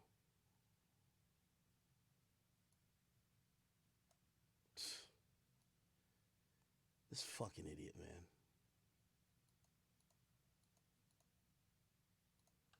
PJ fucking Washington has signed his baby mama, Brittany Renner, to an 18-year deal.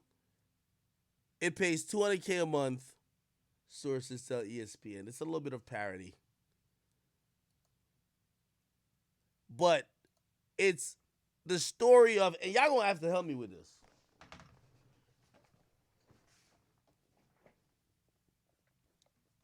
So this chick, Brittany Renner, known thought. She paid for her own flight to suck up Uzi for 3 fucking hours, and Uzi still looked at her and says, "No dick for you." She was getting bukakis, facials, cream pies, having semen sandwiches, all type of stuff. Everybody was getting the fuck off of her. She was the industry thought. Everybody got to fuck. I ain't gonna lie, I ain't fucking, but I think even 6ix9ine fucked her. Everybody caught it. It was like, yo, going once, going twice. You fuck, you fuck, you fuck. It's like Oprah. She was giving out all the fucks. This basketball player, I gotta look up his average too.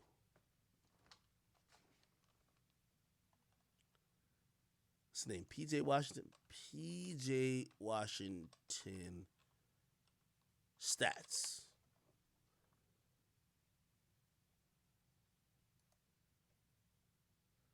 She meets this basketball player. Wait. Can we? Regular season. Here, we got him right here. We got him, chat. Plays 30 minutes a game. And averages 13 points. Let's check his contract. PJ Washington salary. He makes, he gotta make more. He made $4 million this year. He made $4 million this year, 5.8 next year, and 7.9 the year after. Basically, and by the way, I'm not knocking him. You know what I mean? Like, I'm not knocking him in terms of like he wants to get with this girl. The truth is, and y'all not really ready to have this conversation. Man, I don't want to judge his background and like that. He just wanted this chick. And sometimes niggas want chicks who are known hoes. The thing is, you can't handle permanent mistakes with these hoes.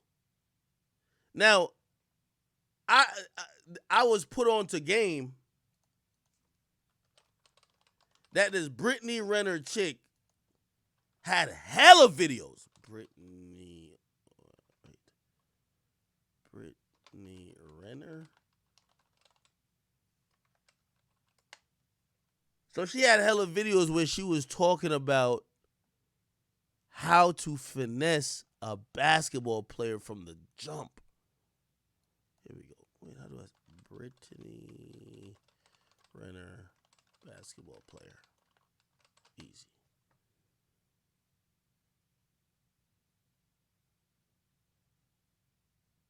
Yo, it is so disgusting. Once you start talking about thoughts, you just start seeing the fucking scallywags come out. The smuts. Oh, right here. 2018. That's any of your fucking business or why it matters. But 24. 11 athletes. Woo! 5 entertainers. Woo! 8 regular guys. Woo! I've only fucked 3 regular guys since I've been Instagram famous because a lot of y'all run your fucking mouths too much. I don't want to be sending you a video 1 minute, the next minute I see me spread eagle on the timeline playing with my pussy. In my experience, the worst people to deal with are the athletes. None of them use condoms, really. So if y'all really want to try to come up off a check off a man, I mean, you could just fuck an athlete. They're really dumb. I don't like talking about my history with men I'm dating, I guess until now, because most of the guys that I've dealt with are gonna have more money than you. And you're gonna feel a way about it. I know the male ego is fragile, like the ball sack that hangs in between your legs. In conclusion, like, I don't even look at people as like trashy or not. It all comes down to mentality for me.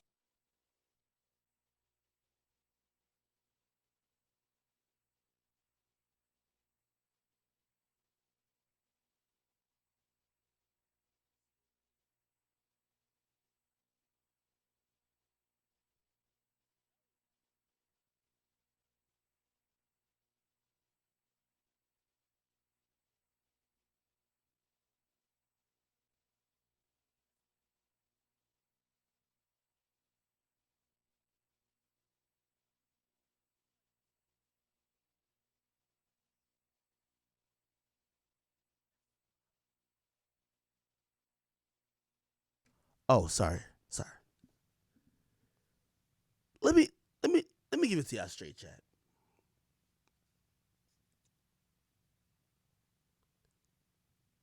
Whether you're popular or you're not. And I used to hear y'all be asking this question. Why these rappers always be like fucking Selena? She's a whore. Which I don't want to admit is Men, we love fucking whores. We like fucking them. But this shit is really like musical chairs.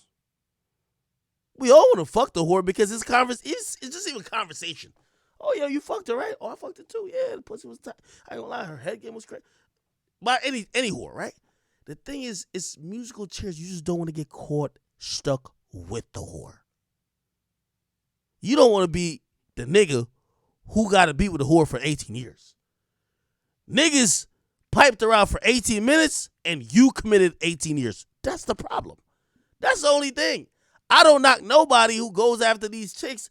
Like, these days, women are using their expertise is bragging about and throwing themselves at dudes.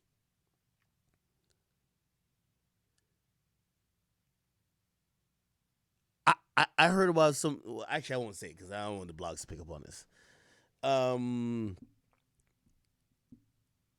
Most of the rappers, they fuck the same girls. Rappers and basketball players fuck the same girls for the most part. Again, the whole game is everybody's fucking, nobody wife. But for the right girl, and not every nigga's a simp, but every nigga is a simp for the right girl. Remember I told you that. Not every nigga's a simp, but every nigga will simp for the right girl. There's one girl, I'm telling you right now, you could say you hard on thoughts, that one girl come around, you get a little weak in the knees. You might have been beating off to her for years. You never thought you had a chance. There's one girl, name the chick who you would simp for. I'm telling you. You could be hard on thoughts, but let that one girl.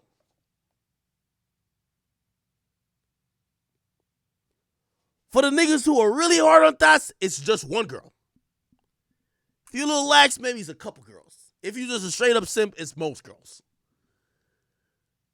But if you got that one particular girl, say you treat women like this girl, come on, yo. Come on. That's why I'm not going to judge this young man too crazy. The problem is getting her pregnant, bro. Yo, chat, I play this game with chicks. This is my new game to play. I don't know if maybe I should stop. Because you won't hear when little scallywags pop up. Be like, yo, Akademiks got me pregnant. Nigga.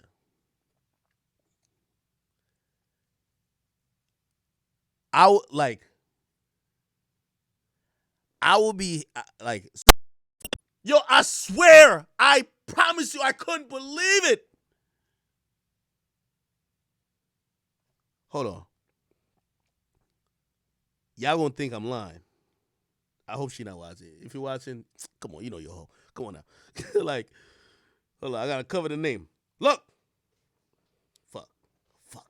Shit. No, never mind. Her real name. I could pause some of it. Okay. Bet. Look.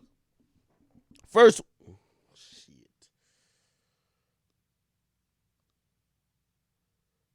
First one. I don't know if y'all can see that. First one. Airport. Hartsfield-Jackson Airport. Got you.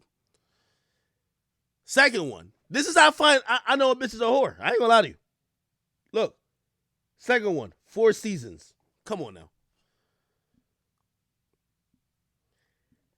These chicks bring their pussy on tour. Oh, I want to show the name. Third one. Whores always tag the location because they want to stun on other bitches to let them know they moving around.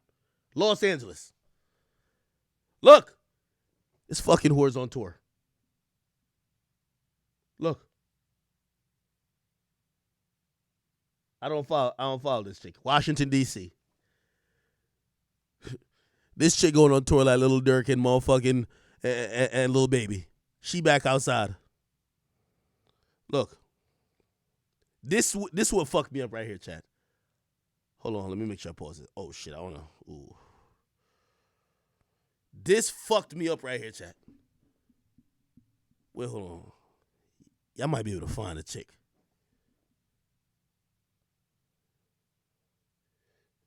Look here. This fucked me up, chat. Fucked me up. Look. Alaska. I couldn't fucking believe it. I couldn't fucking believe it, chat. I couldn't fucking believe it. Look. After Alaska, this chick basically went to the fucking North Pole in my book. You know what she went to after Alaska? Chat, I couldn't fucking believe it, chat. Phoenix, Arizona. To the hottest place on earth. God damn it. This chick is on a fucking pussy popping tour we've never seen, bruh.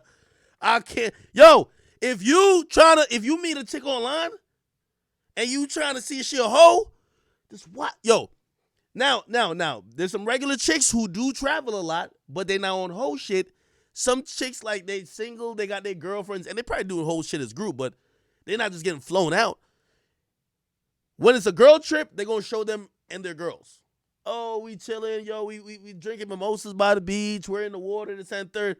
When they get flown out, it's just them, and they only pan to one corner because the nigga's over there, they can't show the nigga. I'm looking at this shit. I've never seen a chick tag more locations. Now this chick is in fucking Miami, bro. Actually, it's not even now. Like, nigga, I'm going to show you how many fucking locations this chick tagged, bro. Miami. Nigga, this had me fucked up. Look. Look at this. Look at this. Y'all going to see how much. Yo, these chicks traveling like. Come on, man. Come on. The fuck? Come on.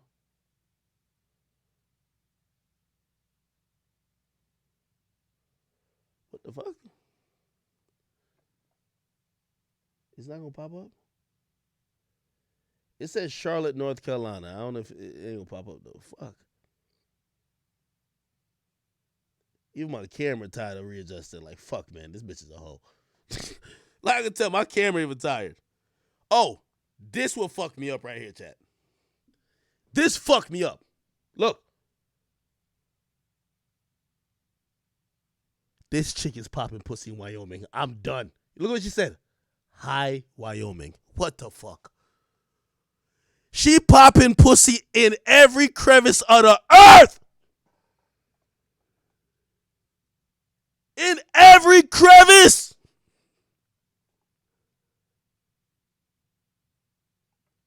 Look, the pussy popping ain't even stop. Kansas City, Missouri. Yo, I said, shorty, you went to more places than Donald Trump when he went to when he was trying to get reelected.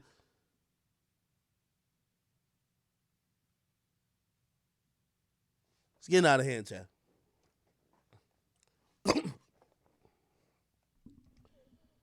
Getting out of hand. These are the chicks who they look good, but you could tell, man, the pussy's the size of a manhole, bro.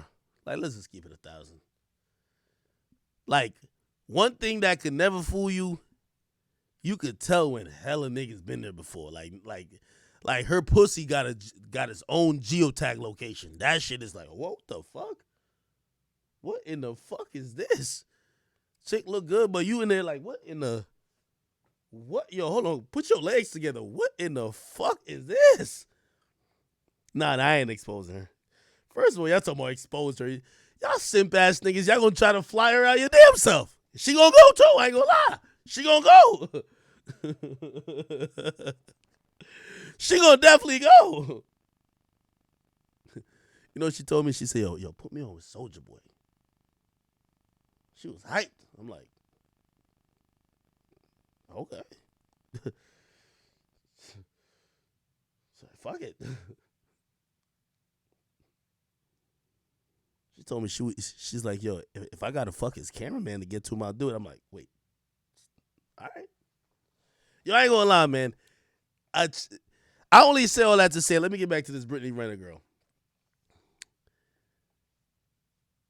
This is why, like, when y'all be like, yo, go start a family, bro, imagine me having a kid with a scallywag like these, man.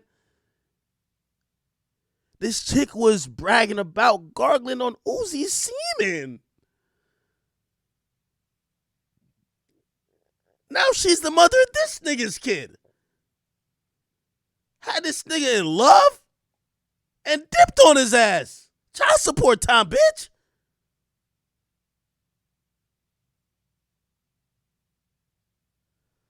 I'm just saying, man.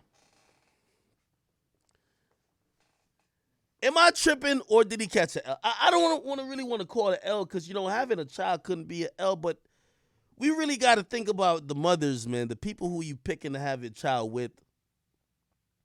I think that could be an L. Like, she literally said, like, listen to what she's saying.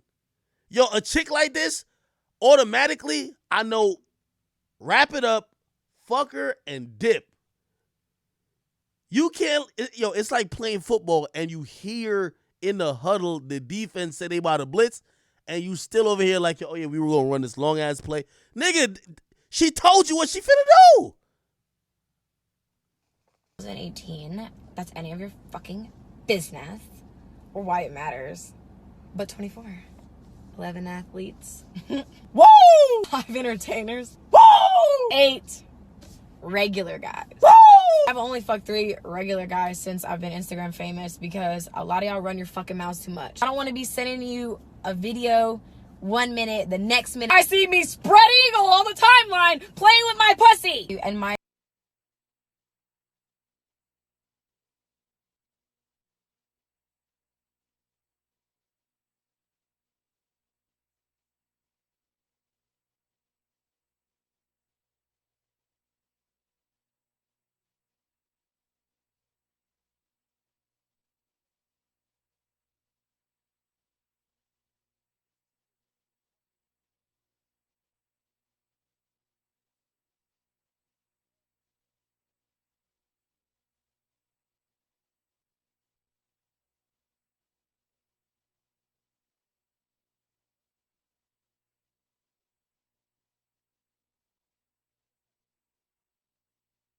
Oh my God, I'm an idiot.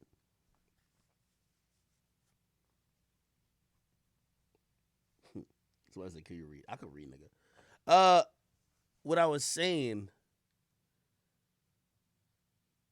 I'm trying to figure out if this is the example of why you can't turn a whore into a housewife.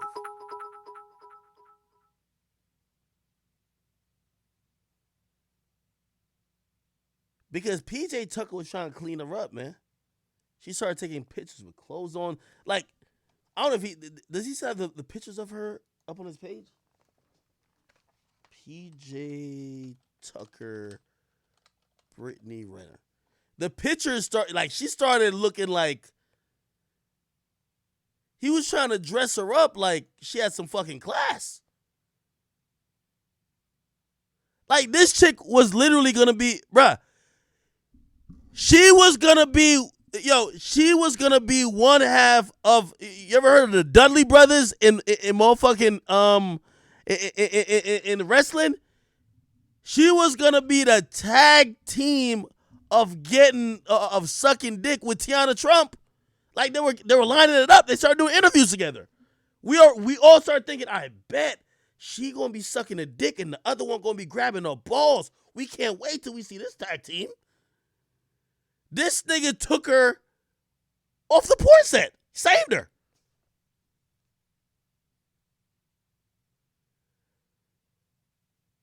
Look. Come on, bro. You're not supposed to take no pictures with her like this. But, again, I'm not going to knock him. The heart wants what it wants.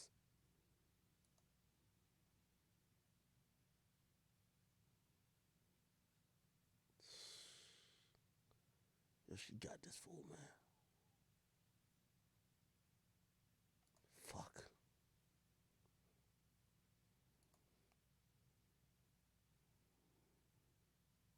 Oh, yeah, I can't even see my bad.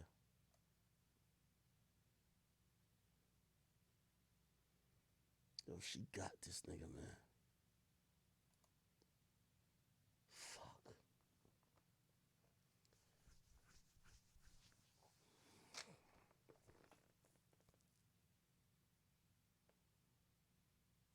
You know what's crazy about this, too? I'm gonna give this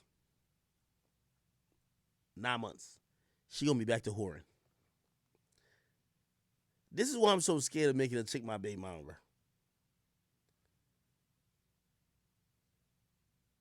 I learned this earlier, man. Your wifey is another man's smut. Your baby mama is another man's cum bucket. It's too embarrassing for me, bro.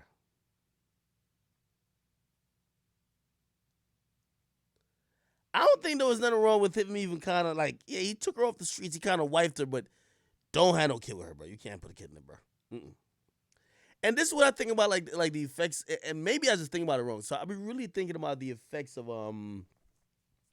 OnlyFans. Because truth be told, like I do think maybe just me personally, y'all might think differently, and I've seen other people have that conversation. Look like maybe I'm just kind of immature still, but if a girl, could I date a girl with an OnlyFans? Yes. Could I date a girl who's on OnlyFans sucking another nigga's dick? Fuck no. Like, there's mad girls on OnlyFans who just gotta get naked. Like, we're just in the world now, like the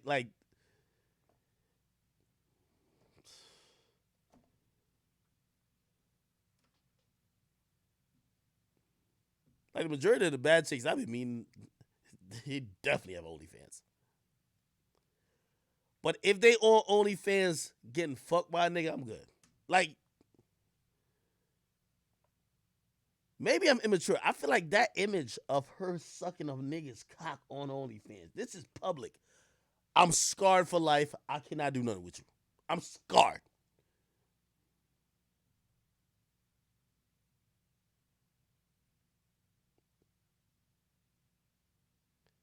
And truth be told, some people might say, yo, act.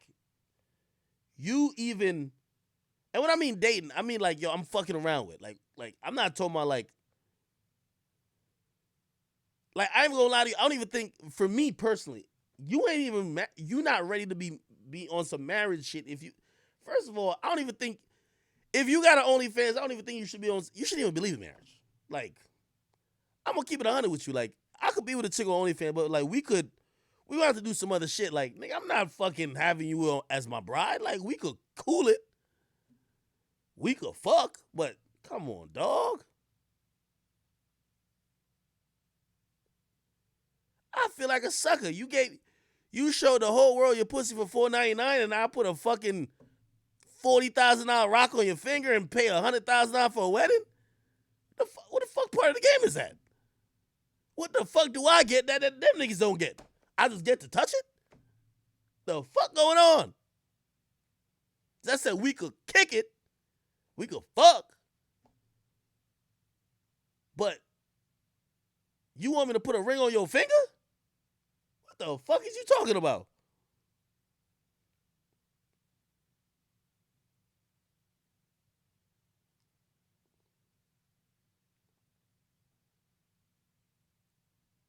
But I've realized there's a lot of women in terms of, their lifestyle is OnlyFans and shit like that. They're cool with not getting married. They know what time it is. But I'm going to tell you, my deal breaker is I can't be associated with you on some public shit. Like, shorty, I'm going to always disown you if you're on OnlyFans sucking another nigga's dick. Like, I can't, you can never be my girl. Like, ever. In life.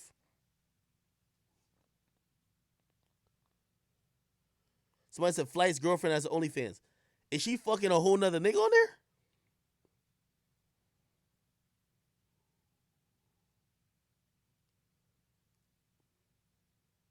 I don't know. That's why I said maybe I'm just immature.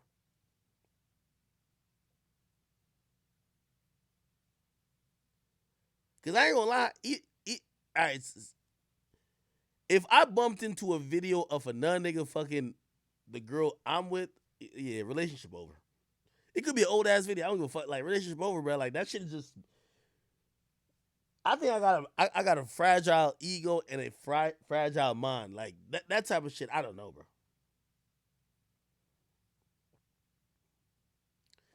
Didn't Brittany Renner have an OnlyFans?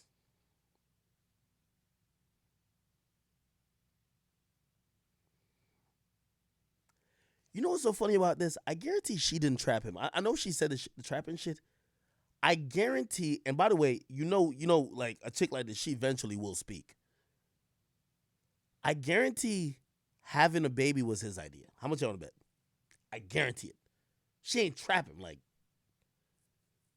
she probably had this nigga wrapped around her fucking finger. Now, granted, after she gets pregnant, she's like, I bet I could dip whatever.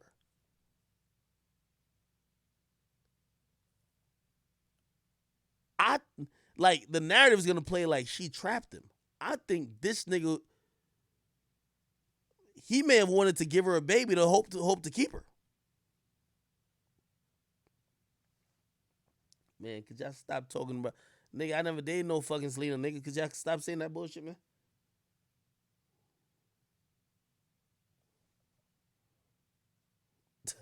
Yo, y'all loves trolling me, bro. Nigga, I never date. Bro, what constitutes dating? Like, we gotta start having some real fucking criteria, bro. What constitutes dating? Because if I dated her, the other 1,000 niggas who fucking dated her too. Okay? Nah, I dated Angelica, I'll be honest. Nigga, we're men, like, nigga, we gonna fuck. I'm not gonna lie. Yo, 6, stop the fucking line, nigga. How I wife her up? Yeah, well, Mark, I'm gonna be honest. That's why, like, I don't wild out too much. Like, there's a lot of fault with, like, that I take with that. Like, truth be told, that whole G-Wagon is shit's my fault. My stupid ass, because I was trying to have all them shade room hoes in my DMs. That's a fact. Nigga, I'm a guy. I'm sorry. Like, nigga, you know the greatest thing about, like, getting popular? Is that I don't have to try with no chicks. Like, they try for me. I'm like, great. Nigga, I go in my DMs and I just like scrolling. Like, nigga, I don't have to try. I'm like, perfect. I pick you. It's like Pokemon, except like this is Poketop. I pick you. That's it. That's why I was like, that's why when Shorty said, yo, you want to fake like you bought me the car? I said, wait. It felt too good to be true. I should have knew. I should have said no. I said, wait. So you're gonna buy yourself the car, but you want to give me the credit? So they're gonna have me looking like one of these rapper niggas. Okay. And then I quickly realized, bad idea. Bad idea. And it wasn't the car. It was just like, it was a car for who? You know what I mean? Somebody said, Bulba whore, I pick you. Oh, man, it's all good. I ain't gonna lie, though. My DMs were so lit. It did work, though. I flew out about like 4 or 5 of them girls off of that shit. Like, I just kept nodding and agreeing. And it was like, oh, shit. I can see you know how to treat a woman. I'm like, okay. The fuck? I'm the cheapest nigga you gonna know. Actually, I'm not cheap at all. But, like, you gotta be my girl. Like, nigga, I'm not giving a fucking whore shit. Like, you gotta be my girlfriend. If you're my girlfriend, I will treat you nice. But if you're not my girlfriend, the fuck am I gonna give you but hard dick? Hard dick, a Uber to the airport, an Uber back. Yeah, Uber from the airport, an Uber back, and you good to get basic economy. That's it. But that's not mean. It's just that, like, I be hearing dudes just frivolously giving out money just because, and I'm like, this chick was telling me that there's a basketball player who gives her money monthly, and I'm like, for what? Maybe she's capping, but she was like, no, he just likes me. And I'm like, let me ask again, for what? Why is he giving you money?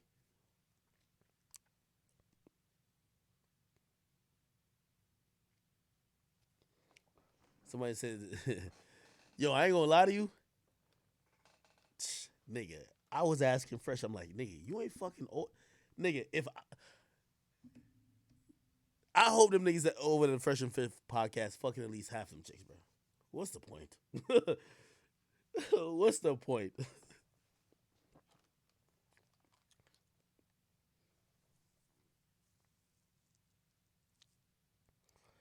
Oh, Brittany Renner was watching him since high school? Wait, how old is this guy? PJ Washington H. How old is he? He's 22? Wait, she's older than him? Wait, Brittany Renner H. Oh, fuck no. All right, never mind. She got this nigga. This nigga's retarded. This nigga nutted in a 29-year-old woman when he's motherfucking 22.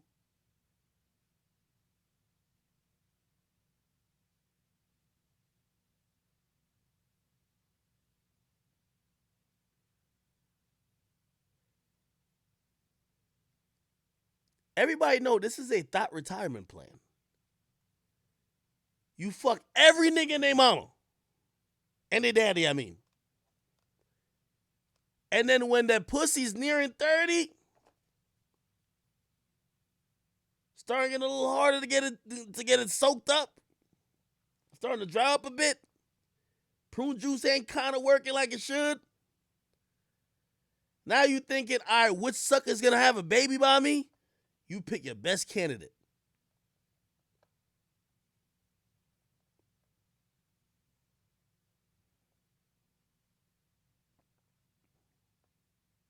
$29-year-old.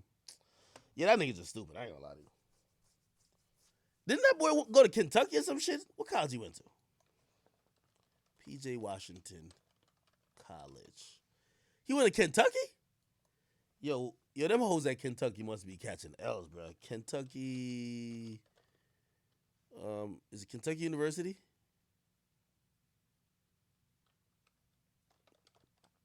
Oh, University of Kentucky. University. My bad. Yeah, I can't see.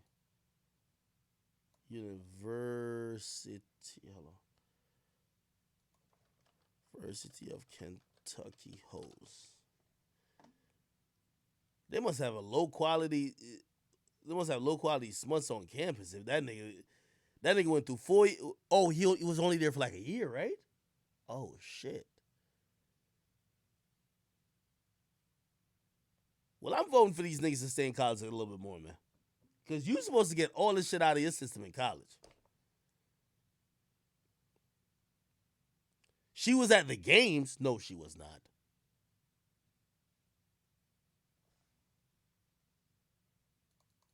Why type in University of Kentucky hoes? Guess the first thing that showed up. You want to see this?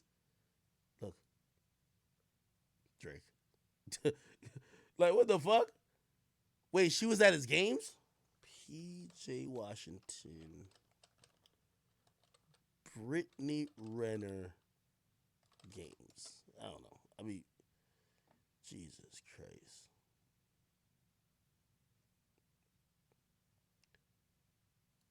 Oh, hell nah. Fuck y'all. Yo, she plotted on that shit.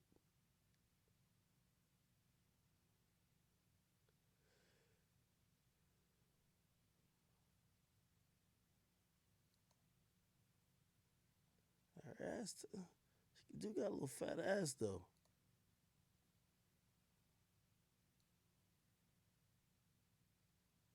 Nah.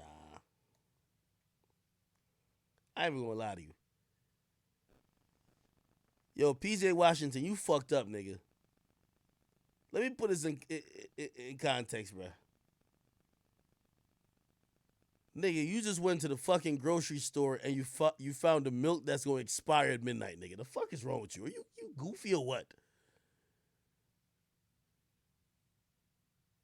The nigga found a fucking milk that expires at midnight and committed his whole life to it. 29, nigga? Nigga, she like 4 or 5 months away from being 30.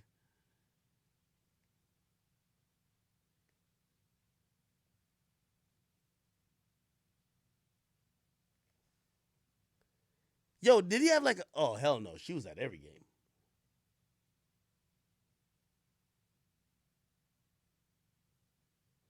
Wait, was she famous at this time when she's popping up to these games? This is a diabolical thought. This is a diabolical thought, bruh. She know how to plot. I'm going to give her credit. Because you know what these new age whores are doing now? They wait till you already got all the money and fame. By that time, like, you just smutting them out. This nigga was probably eating cafeteria lunch, doing 2-a-days. All it takes to get that nigga to feel indebted to you, give him some pussy, help him do some fucking homework, and drive him around campus. You got that nigga for life. He had nothing. I thought he like she was just in the NBA stands and okay. Let me tell you this. Us men, when we are caught at a vulnerable time in our life, we feel indebted. Or at least most men. Some niggas are just dogs. You feel indebted to the chick who's seen potential in you. Shit, I always felt indebted to the chick who's seen potential in me. Even after you got the shit already.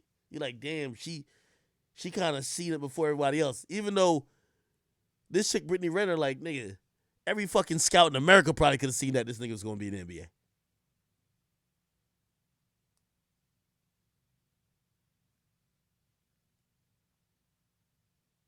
This nigga eating fucking cafeteria food every day.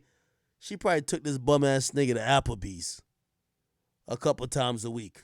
Rubbed that nigga's shoulder after he just had an ice bath. Sucked him up. Put that pussy on him. And help him do his fucking arithmetic. And he probably said, this is going to be my baby mama. Facts.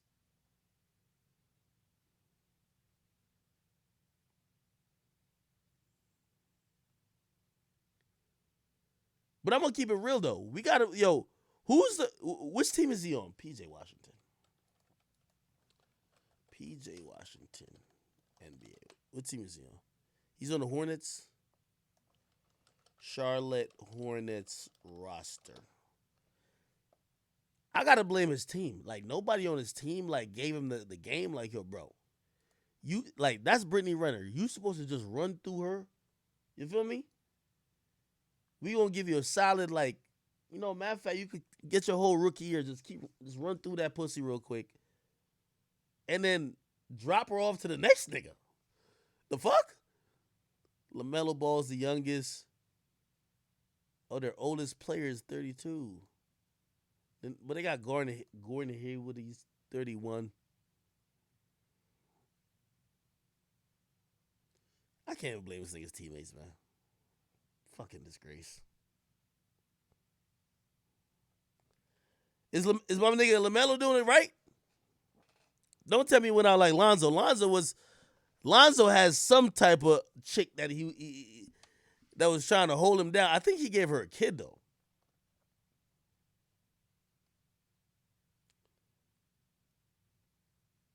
Nigga, if I'm in the NBA and I'm meeting these fucking scallywags, I'd rather nut in my fucking hand before I nut around these chicks. These chicks got all type of fucking ways to get that fucking nut in their stomach. No fucking way, nigga. If it's not in a condom, nigga, I'd rather nut in my own fucking hand. I'm sorry, bro. 18 years, nigga.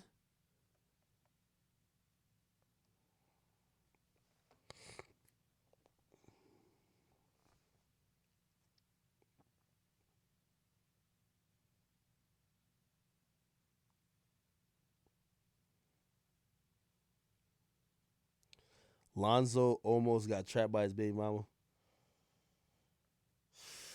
Fuck. Bulb. Oh, yeah. Oh, yeah. No. Yo, I ain't gonna lie to you. Yo, this is hilarious. This is fucking hilarious. Yo, chat, I be so realistic. Every girl while I'm piping them out, I be thinking, thank you, God, for fame. Thank you, the verification badge. Thank you for money. Man, I'm not getting no girls because of my looks. The hell? Nigga, the girls may be lying to me. Oh, my God, you're cute. I be like, yo, damn. I said, is it because I pulled out the Lambo today? Was like, are you fucking stupid? Like, I'm not delusional, bro. I'm in the pussy wild, and I'm like, damn, thank you God for YouTube, man. What the fuck? You're what Nas said, nigga. You think you're getting girls because of your looks? Man, I'm piping chicks down. They wouldn't even spit in my direction like before. I still don't think they would do it now. You gotta be realistic with yourself. You feel me? Like some people, they want to be validated to think that the person they're with wants them. Now, you want your wife to want you. But if you just out here getting the pussy, who gives a fuck what she wants? As long as it's consensual, you get your nut off and whatever the fuck she getting out of it, nigga, do you. Like, look at this. I hope this nigga Ball realize, nigga, matter of fact, yo, I went to high school with his sister. I think his sister's name is like A-B-U-K, like she was in my class. Was she? Something, I don't know. Anyway. Bruh, I don't even have to do no Googling, man. Nigga. Like, bro. Nigga, this nigga would never even get her fucking number in the club, bro. If he wasn't an NBA player, you wouldn't even get her number in the club, bro. And if he think otherwise, bro, he's delusional, bro. The only way you get to control these situations is when you realize these, and by the way, I'm not saying these people can't fall in love with you. Like, I've met chicks who I'm like, yo, damn, I know if I wasn't me, she would never fuck with me. But then I felt like those particular chicks fell in love with me. And I'm like, all right, cool. Now she, like, all that stuff, not saying it's out the window, but now she has something emotionally invested in me because she's in love. But I still got to hold it against you if I wouldn't have a chance to bag you in the first place if it wasn't for the current situation. Like, this nigga would have no fucking chance at this. Yo, here's a funny story about, so this fucking story I seen on Instagram.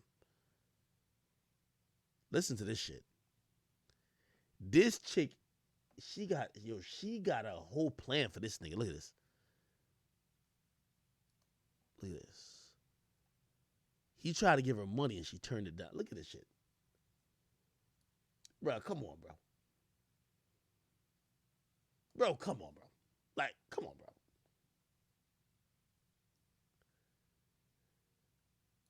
If this nigga looks in the mirror and says, yo, I'm really out here getting bitches, he is tweaking. Like, this nigga tripping. You feel me?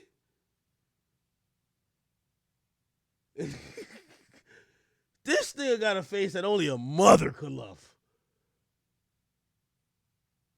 If this nigga, I'm gonna be honest with you, he should be just beating the brakes off of this pussy while he got, like, he got a little lease for it right now.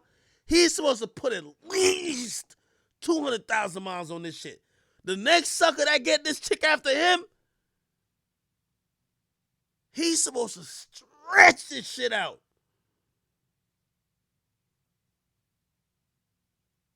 After every hard day of practice, you and them guts. Fuck that.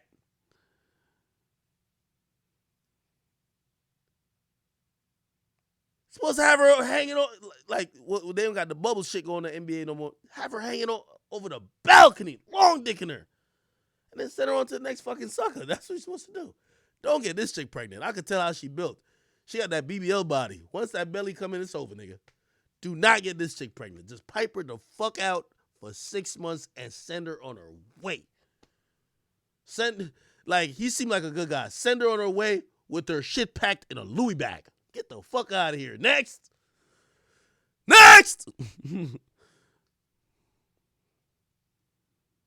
Send her on her fucking way. She trying to stay for the long term, though.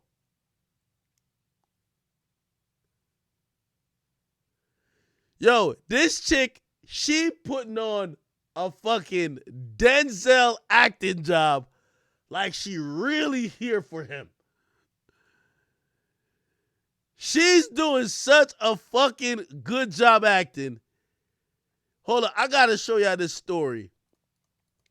He sent her $5K on the Cash App because, listen, you gonna pay for it one way or the other, right? Like, a chick like this, you think a chick like this wear fucking Fashion Over? But look at this shit right here. Look at this shit. Look at this. Bro, just look at this picture right here. Yo, fam, I don't know if you gonna see this video, but bro,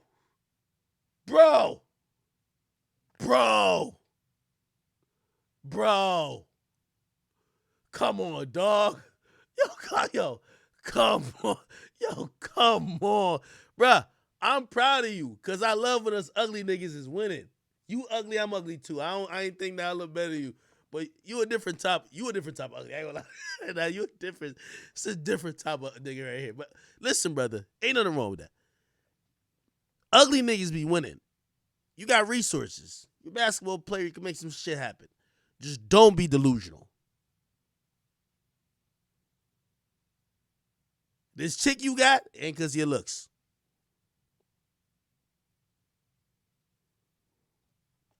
Hold up. Here's this story right here. This thing got ads all over the fucking place. Hold up. Let me close this. The fuck? This thing got mad ass. Look at this.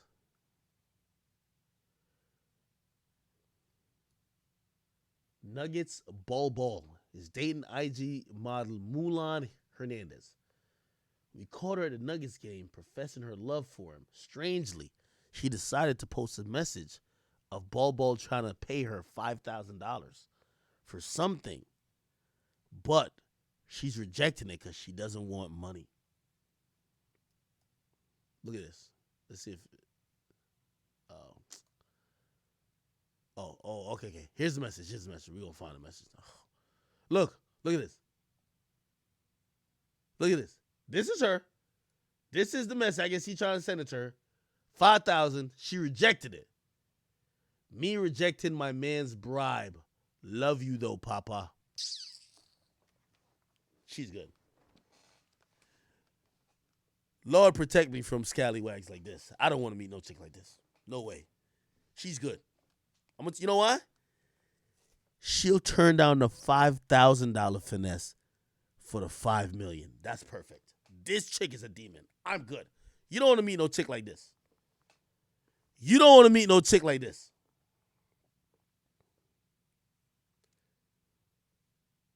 A chick like this will suck out all the semen out of your dick and spit it right in a turkey baster and get herself pregnant, bro.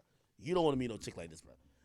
Chicks like this, bro, they're setting it up for the pregnancy game. You gonna get married to them. The marriage, the pregnancy game, this is gonna be big.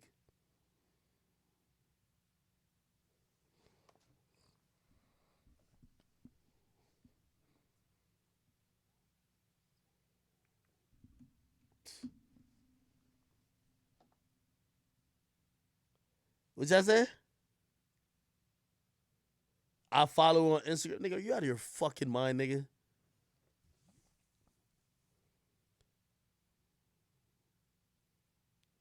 Somebody said, what if you want that? You know what's so funny, too? I wish we could find a lineup of, like, niggas' girlfriends before they got on and then right after they got on.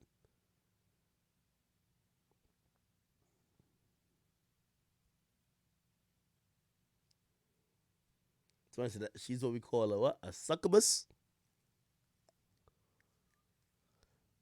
React to the Real Mistresses of Atlanta. That's a show, bro. Real Mistresses of Atlanta. Yo, what in the hell? Y'all talking about this?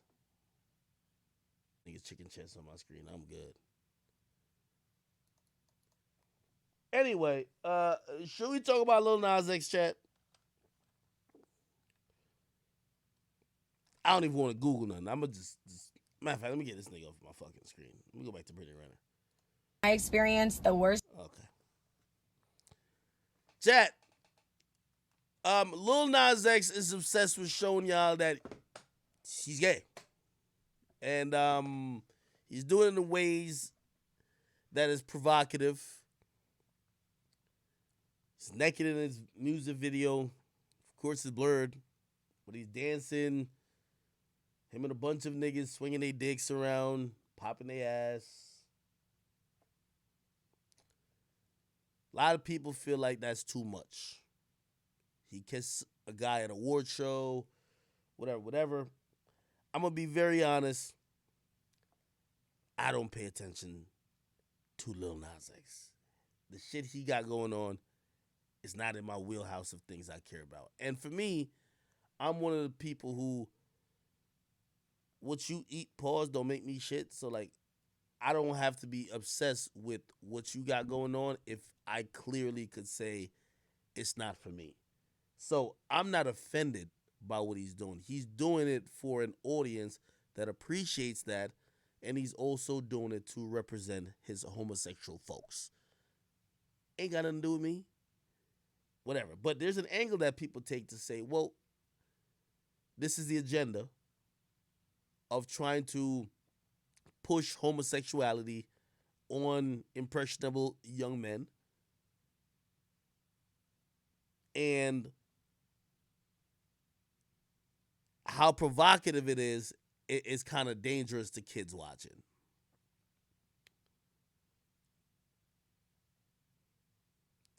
I mean, truth be told, you just gotta address it. You just gotta address it both ways, man.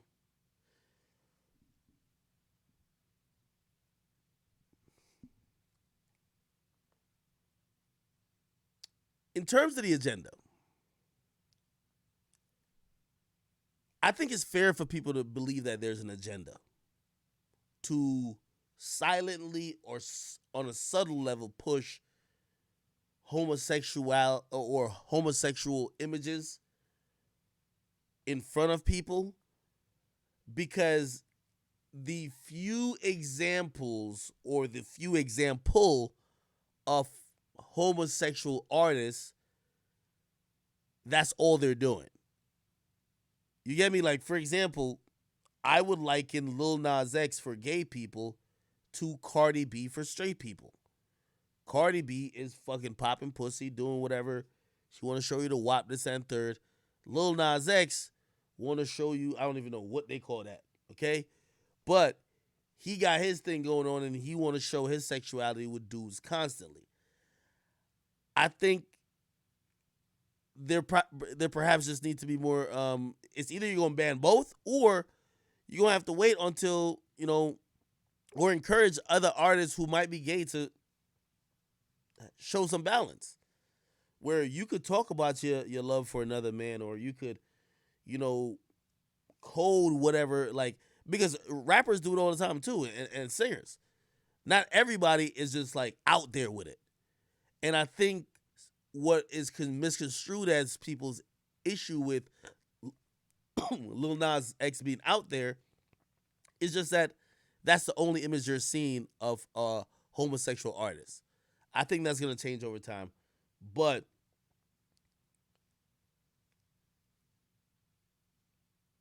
I don't know if I could say it's an agenda to get people, whatever you might call, because it's an agenda or representation. I ain't gonna lie. In every show you watch now, there's like at least like 3 to 5 gay people. Like, I think that's representation. I think where I would go to say I feel like maybe there's an agenda being pushed. It's not that there are gay people being shown. It feels like all the gay people being shown, they always have to showcase them having sex. They always have to simulate sex. And that seems more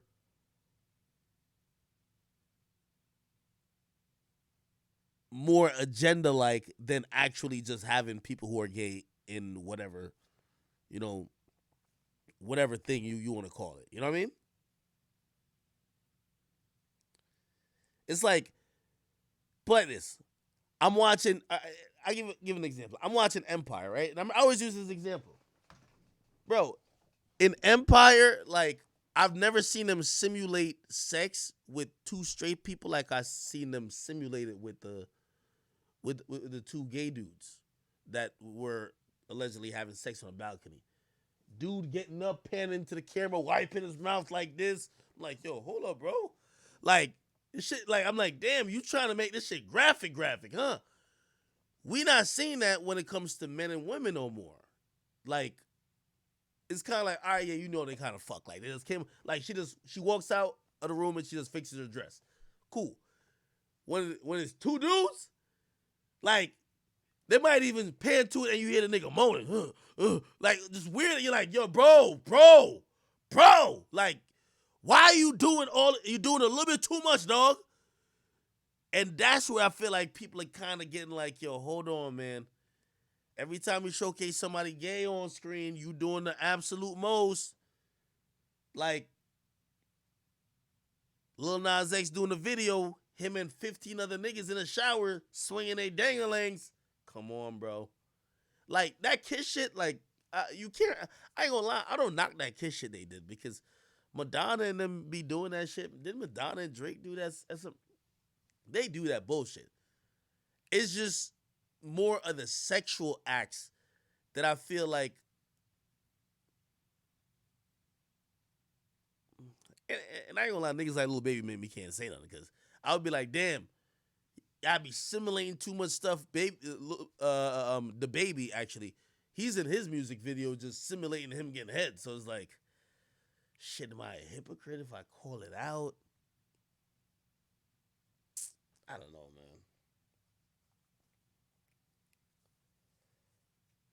Yo, if y'all tired of Lil Nas X or you don't fuck with him, just ignore him, man. The people have to start realizing their power.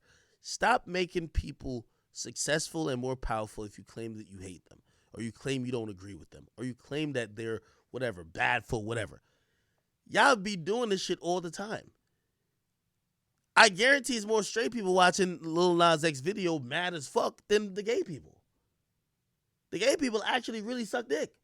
The straight people like, why the fuck it? Like, y'all gotta stop giving it the energy. Like, Lil Nas X, I know he be trolling a bunch. His music, a lot of times I ain't really, like, the Old Town Road shit was cool, but this new shit, I'll be like, I don't care about it.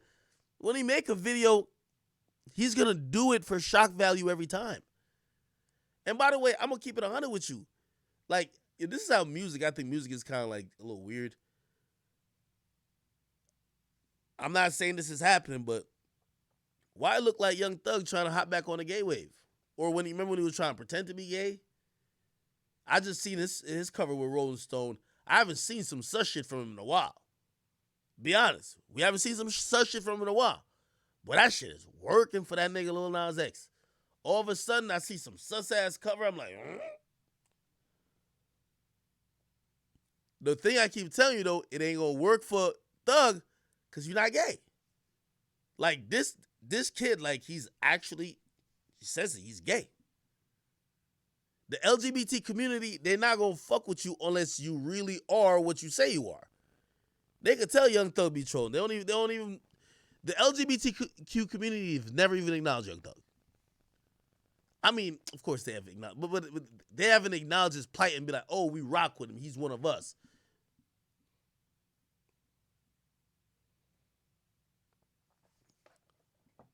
Prod M6, you think Lil Nas X ain't gay, nigga?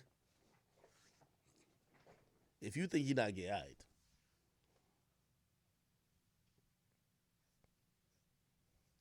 Man, all I'm saying is that Lil Nas X has a shtick, and it's by getting all the straight people upset by showcasing homosexual stuff. And until it stops, he gonna keep doing it, and I can't knock him because, hey, if people that claim they don't like you, they hate you, or they're frustrated by you, keep falling for the same trick and keep talking about you and keeping you relevant, why the fuck would you stop?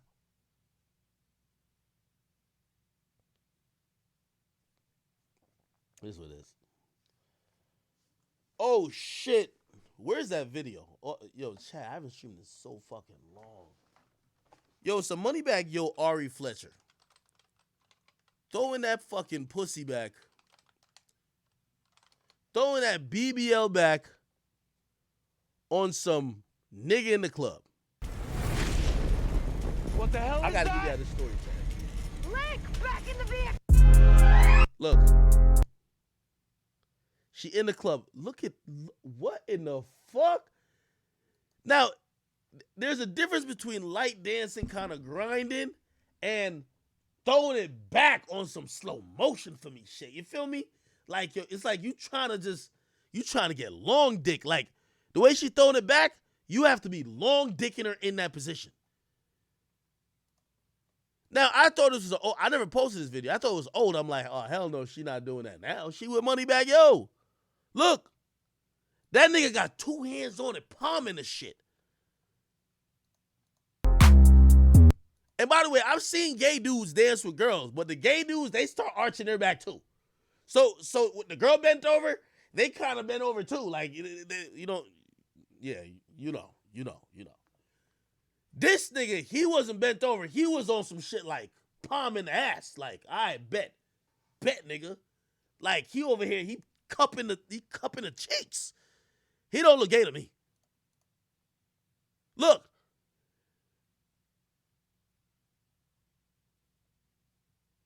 Nah, hold on. Look at this. Hold on. Look right here. She laid on her stomach and got the booty in the air. Oh, that's an expert fuck movement. That position is dope. Look.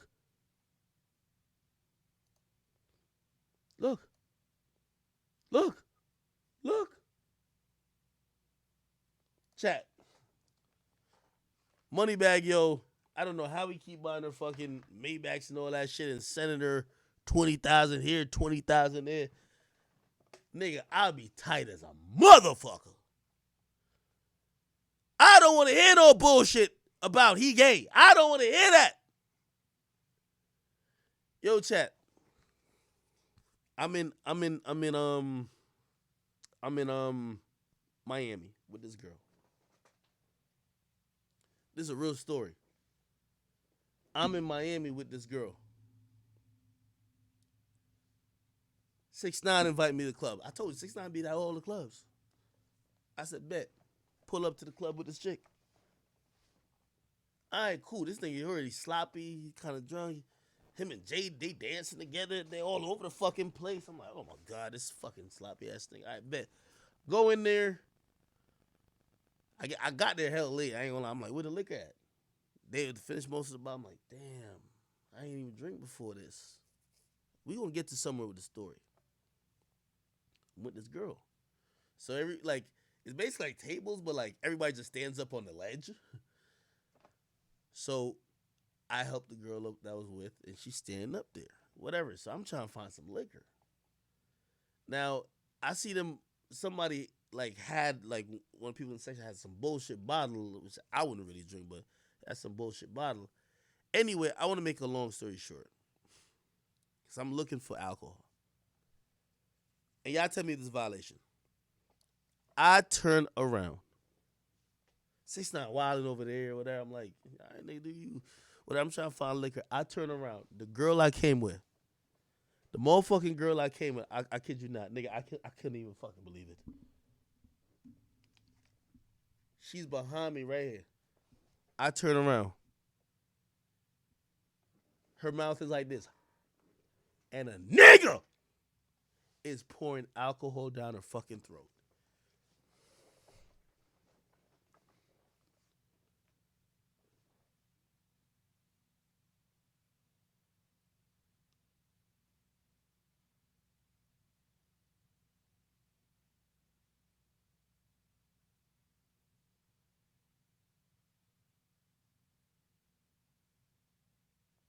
Chat. I ain't talk to Shorty for the whole night. After that, like, really, I'm like, man, I should just leave this chick here. Here's the thing. So we get in the car. I couldn't really leave her there because, you know, I brought her there, blah, blah, blah, whatever. But I'm not. I'm like, all right, man. I'm like, all right, you're right. This is Screech. You know what she says to me? She's trying to, like, explain or whatever. No, she was like, yo, damn, why you acting weird? So I'm really looking. I'm like, damn, this bitch, if she don't really realize, because I didn't look at her one more time. When I look back and I seen a nigga pouring alcohol in her mouth, I never looked at her, nigga. I looked right through her for the rest of the night, nigga. She says to me, she was like, yo, what's wrong? Why you got an attitude? And I'm thinking, damn, wait, she don't know what the fuck? I'm like, yo, what's going on out here, man? She had an explanation. She said, yo, I hope you're not mad over the guy pouring alcohol in my mouth. And I'm like, is that a fucking question? She said, and this is a real story. She said, you know that guy's gay, right? And I'm like, yo, how come every time girls about to do some fuck shit, they always find a convenient gay nigga around, bro? To chalk it up to. Like, every time they're ready to do some fuck shit, it's always a nigga with them that's gay. When they're ready for the fuck shit, it's always a convenient gay nigga right there. Now, I'm going to keep it 100 with you. She was telling the truth. He was gay. Because she pointed out, I didn't even know it was him. Because the nigga had like a chain on. She was like, yo, that's Jonathan from Instagram. I'm like, the fuck? What the fuck are you talking about? Now, I don't know if y'all be on Shade Room, there's a hairdresser nigga. Real talk. Like, he be doing hair with another nigga named T-Tay? Something like that? No, it was him. I ain't gonna lie to you. 6ix9ine flew the nigga out to do his hair and his girl's hair. And he was in the club with 6ix9ine. That's why he was in the section. But the only thing I can see, I'm like, yo, who's this husky nigga with a fucking chain on pouring liquor in my chick's mouth? So he was really gay. But still, I got into an argument with her. I'm like, I'm gonna keep it 1,000 with you, gay or not. My woman don't get alcohol. Like, her mouth should never be like this to another man. I don't care who. When a woman is like this, at least my woman, it signifies swallowing semen. Facts. I don't want, this ain't just that little Meg Thee Stallion shit y'all got going on. That's disrespectful to a nigga like me. You opening your mouth for another man? I don't like it. I don't condone it. I don't support it. Oh, but he's gay. Then she tells me, I don't know if she was capping. She's like, oh no, I told him. Like, I told him, like, yo, the guy I came was right there, and he told me, he's like, hey, bitch, I'm gay. She said, that's exactly what he said. And then when I looked at it, she was like, that's Jonathan from Instagram. And I'm like, wait, nah. Like, no disrespect to him, but he's a male. I think he identifies as a male. Well, he looked like a male to me. Let me just say that, because I don't know what niggas identify. That looked like a nigga. No nigga should got my girl head tilted back with her mouth wide open like she's getting a fucking dental examination. Say, no, if you don't get the fuck out of here and you drove to the club with me,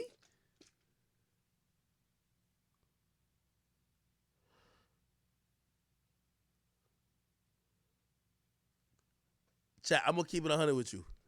I don't know if y'all, like, I'm reading the comments. I don't know if y'all, like, co-signing me because I'm telling you the story or y'all really think that, but I was so tight. I'm going to tell you how tight I was. This nigga don't even know the story. Nigga, we were supposed to go to Club Live with Tori afterwards, and I said, yo, I'm going back to the hotel. Fuck no. I'm not going to no more club with you for the rest of the night. Fuck no. You got niggas pouring liquors. Yo, imagine now we in Club Live. And another nigga pouring liquor in your mouth and I'm over here like this. Fuck no. I'm going home. Fuck out of here. Nigga, that was my first time to be at Club Live. Like, Tori had to sprint. Yo, that nigga Silky was there waiting for me. Like, yo, Ak, where you at? It's lit in here. Fuck that club, man. Fuck that club, nigga. I'm not going to no fucking Club Live. Next thing, she got 2 niggas pouring liquors in her mouth. I'm over here looking like, Now I gotta sneak to the car and put the windows up while I pick her up because they're gonna be like, yo, what simp ass nigga this chick came with? We all pour some shit in her mouth. I ain't gonna lie, man. No. I'm just not with that. I thought it was disrespect. So I only told y'all that story because Moneybag Yo is a more humble man than me. He got way more money than me. He's a street nigga. But his ego did not tell him that he should be mad. He actually defended it. He said his girl could do what she want. He said niggas should mind their own business. I'm just telling you, when little old Akademiks seen a man pour a bottle of alcohol down the throat of a girl he was with, he instantly said to himself, "Street!" And my night was done. Because she tried to apologize to me, too, in the car. She was like, no, like, yo, like, why we about to leave Miami? Like, no, because we didn't stay in Miami on that time. So it was like, yo, wait, why you driving? Why you leaving? Because I'm driving now. She's like, yo, why you leaving? Like, blah, blah. And I'm like, yo, bro, are you serious, money? You think I'm really about to be up in a fucking club when niggas is pouring liquor in your mouth, my nigga? Like, don't look like Bozo the Clown, bro. I don't care the nigga gay, straight, nigga. It could be I said it could be a fucking alien that just landed. Show me your leader. And if the fucking alien was ready to pour it down your mouth and you were like, I'm out too. Fuck that. I'm out. Fuck that. I'm out. I'm out. I'm not going to stick around for this type of malarkey. It felt like disrespect. It just felt disrespectful.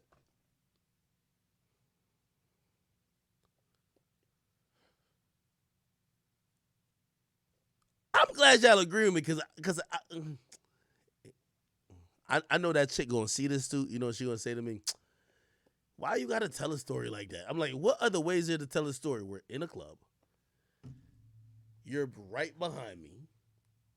I'm trying to figure out because I like Hennessy. I asked him. I said, yo, what happened to the boss?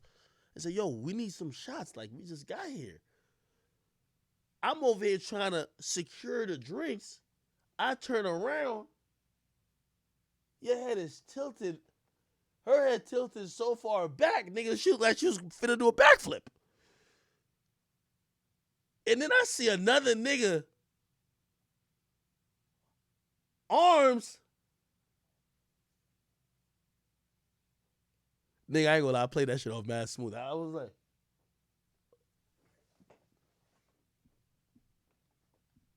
I ain't look back one more time. I ain't gonna lie to you. I ain't gonna lie to you.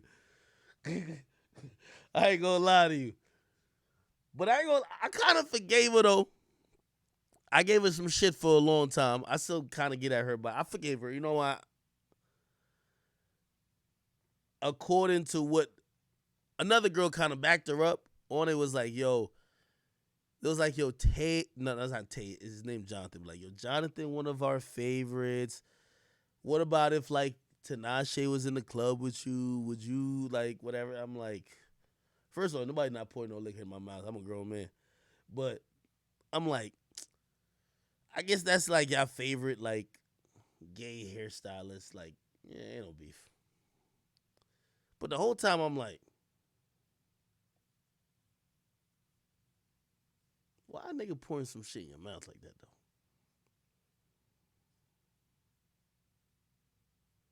Somebody said, W act for the moment, L for forgiveness. I'm imperfect, man. I'm imperfect. Yo, because she started making me feel like an asshole, bro. Like, she was like, yo, like, she really, because I ain't gonna lie, at first I thought she was lying. She was like, yo, that's the dude from Instagram. I'm like, yo, stop fucking lying. And then I looked at it. It was him. It was him. And he was there earlier because he was doing their hair. And I'm like, oh, okay. Interesting. That's what girls be doing. Girls be having a way they move. Nah, man, I can't. Yo, Moneybag, yo, you better than me, bro. I see my girl throwing it back like that. She might as well fuck that nigga. Because I ain't gonna lie, I'm fucking at least 30 chicks when I'm done with that. I ain't gonna lie. I gotta get my get back for that. I gotta get my get back. Yo, my girl throwing it back like that? That mean, yo, the way she throwing it back, I don't care. Gay. It could be a fucking alien she feeling. Nigga, even if it's not a boner, she feeling something. She throwing it backpack. Nah, hell no, I'm good.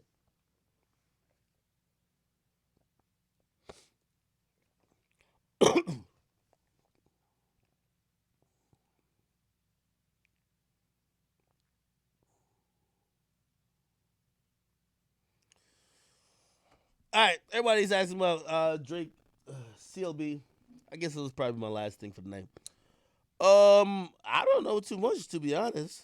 You know, again, me and Drake had a conversation. I told you guys the majority of it. He's super happy about it. You know, I think he's very happy that people are giving him good reviews. And when he said, he's done cooking up, kind of. I feel like he actually is confident about what he got, and I don't think he's gonna pump fake and be like, oh, he's gonna take it back and work on it more. From what I even told y'all, this is what he told me. He said he's never really felt this way about most of any of his previous albums. So he's like, this he's listening to all the time. He's fucking with it, and I'm hoping it's kind of that. I'm gonna be honest with y'all. I want Drizzy Marley back. Even though I don't know if we're opened up outside or shut, man. This is how ungrateful we are. We clown Drake when Drake started doing like the dancehall shit. And we're like, oh, he's culturally appropriating this and third. We had so many discussions about it. Let's keep it real. We need another one dance or another controller right about now. Let's keep it 100, right? So really, we all full of shit. Like, we criticize the nigga, and then we realize we kind of miss it now.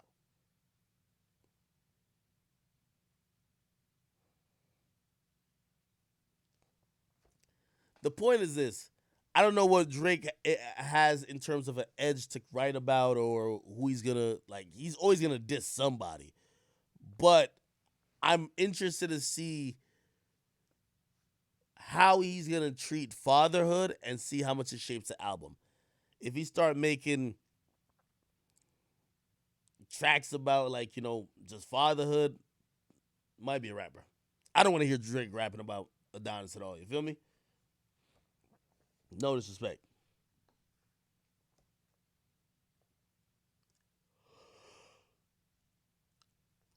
You need another nonstop. Also, I realized too, Scorpion aged pretty good.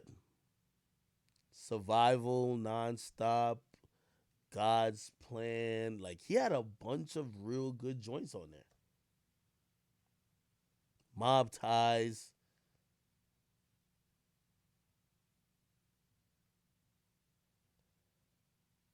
Yeah. No, you're right. You're right. Chat. Anyway, I'm getting off here. Yo, it's not really no update on CLB. I'm gonna talk to Drake and see if I can finesse I'm gonna tell him, yo, Drake, I need something for the podcast, bro. Even a drop, nigga. I need a drop, an interview, something, nigga. All right? But anyway, yo, chat, listen, please, if you're watching me live right now, please hit the follow button. We're trying to get some more followers on here. If you haven't subscribed, please subscribe. I know I haven't streamed in a while, but I'll be more frequent. And also, I wasn't going to stream until I dropped the episode and the podcast got announced this and third officially. But, I felt like we had so much shit to talk about that if I waited till then, we couldn't do it all in like a day or two and then get to Kanye's release party. You get me? So forgive me for that. But if you're wondering what the fuck I be doing, it's not just Fortnite. My computer just stays on with Fortnite on the screen. But I've been at my headquarters trying to build shit out, trying to soundproof shit, trying to just kind of get everything in order that you guys could obviously be proud of me, that you guys could realize what we're trying to build towards and where we're trying to go. We're trying to make something that's really bigger than all of us. So I appreciate your patience, and I appreciate you guys just always supporting me. And, again, us chat niggas, we came in for the top. So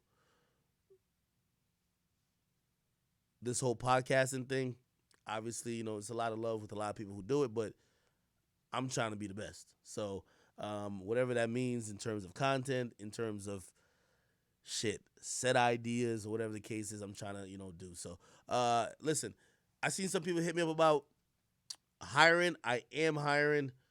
If you're in the New York, New Jersey area, I'm looking for people, especially there. You could not be from that area, and we could still talk about certain stuff. But for like an editor position, or obviously if you're gonna do anything with like cameras, for me, you got to be there, right? For other stuff like social media, you could kind of be elsewhere, but we could talk about that. All right. Anyway, chat. I probably won't be on tomorrow, but I'll probably be on Sunday, okay? I will see y'all then. Somebody say top 5. I'm meeting up with top 5, man. I'm meeting up with top 5. I don't know why he wanted me to come to this secret location. Like, I'm like, yo, bro, why don't we just kind of just meet up at, like, the CN Tower and just do some big shit? But, I don't know. Like, we'll figure it out. Anyway, chat. See y'all later. Thank y'all for watching the stream. I love y'all. Make sure you guys take care of yourself. Also, get some sleep. I'm going to go get some sleep. I streamed way longer than I thought I was. How much hours I do? 4 hours and 30 minutes. I'll take it. All right? Ninja, you want to shot the job? We can do some stuff. All right. Chat, I'm out of here. Should I post another clip of the episode tomorrow or just let it live? We should probably let it live. All right, chat. I'm out of here. Peace. I love y'all.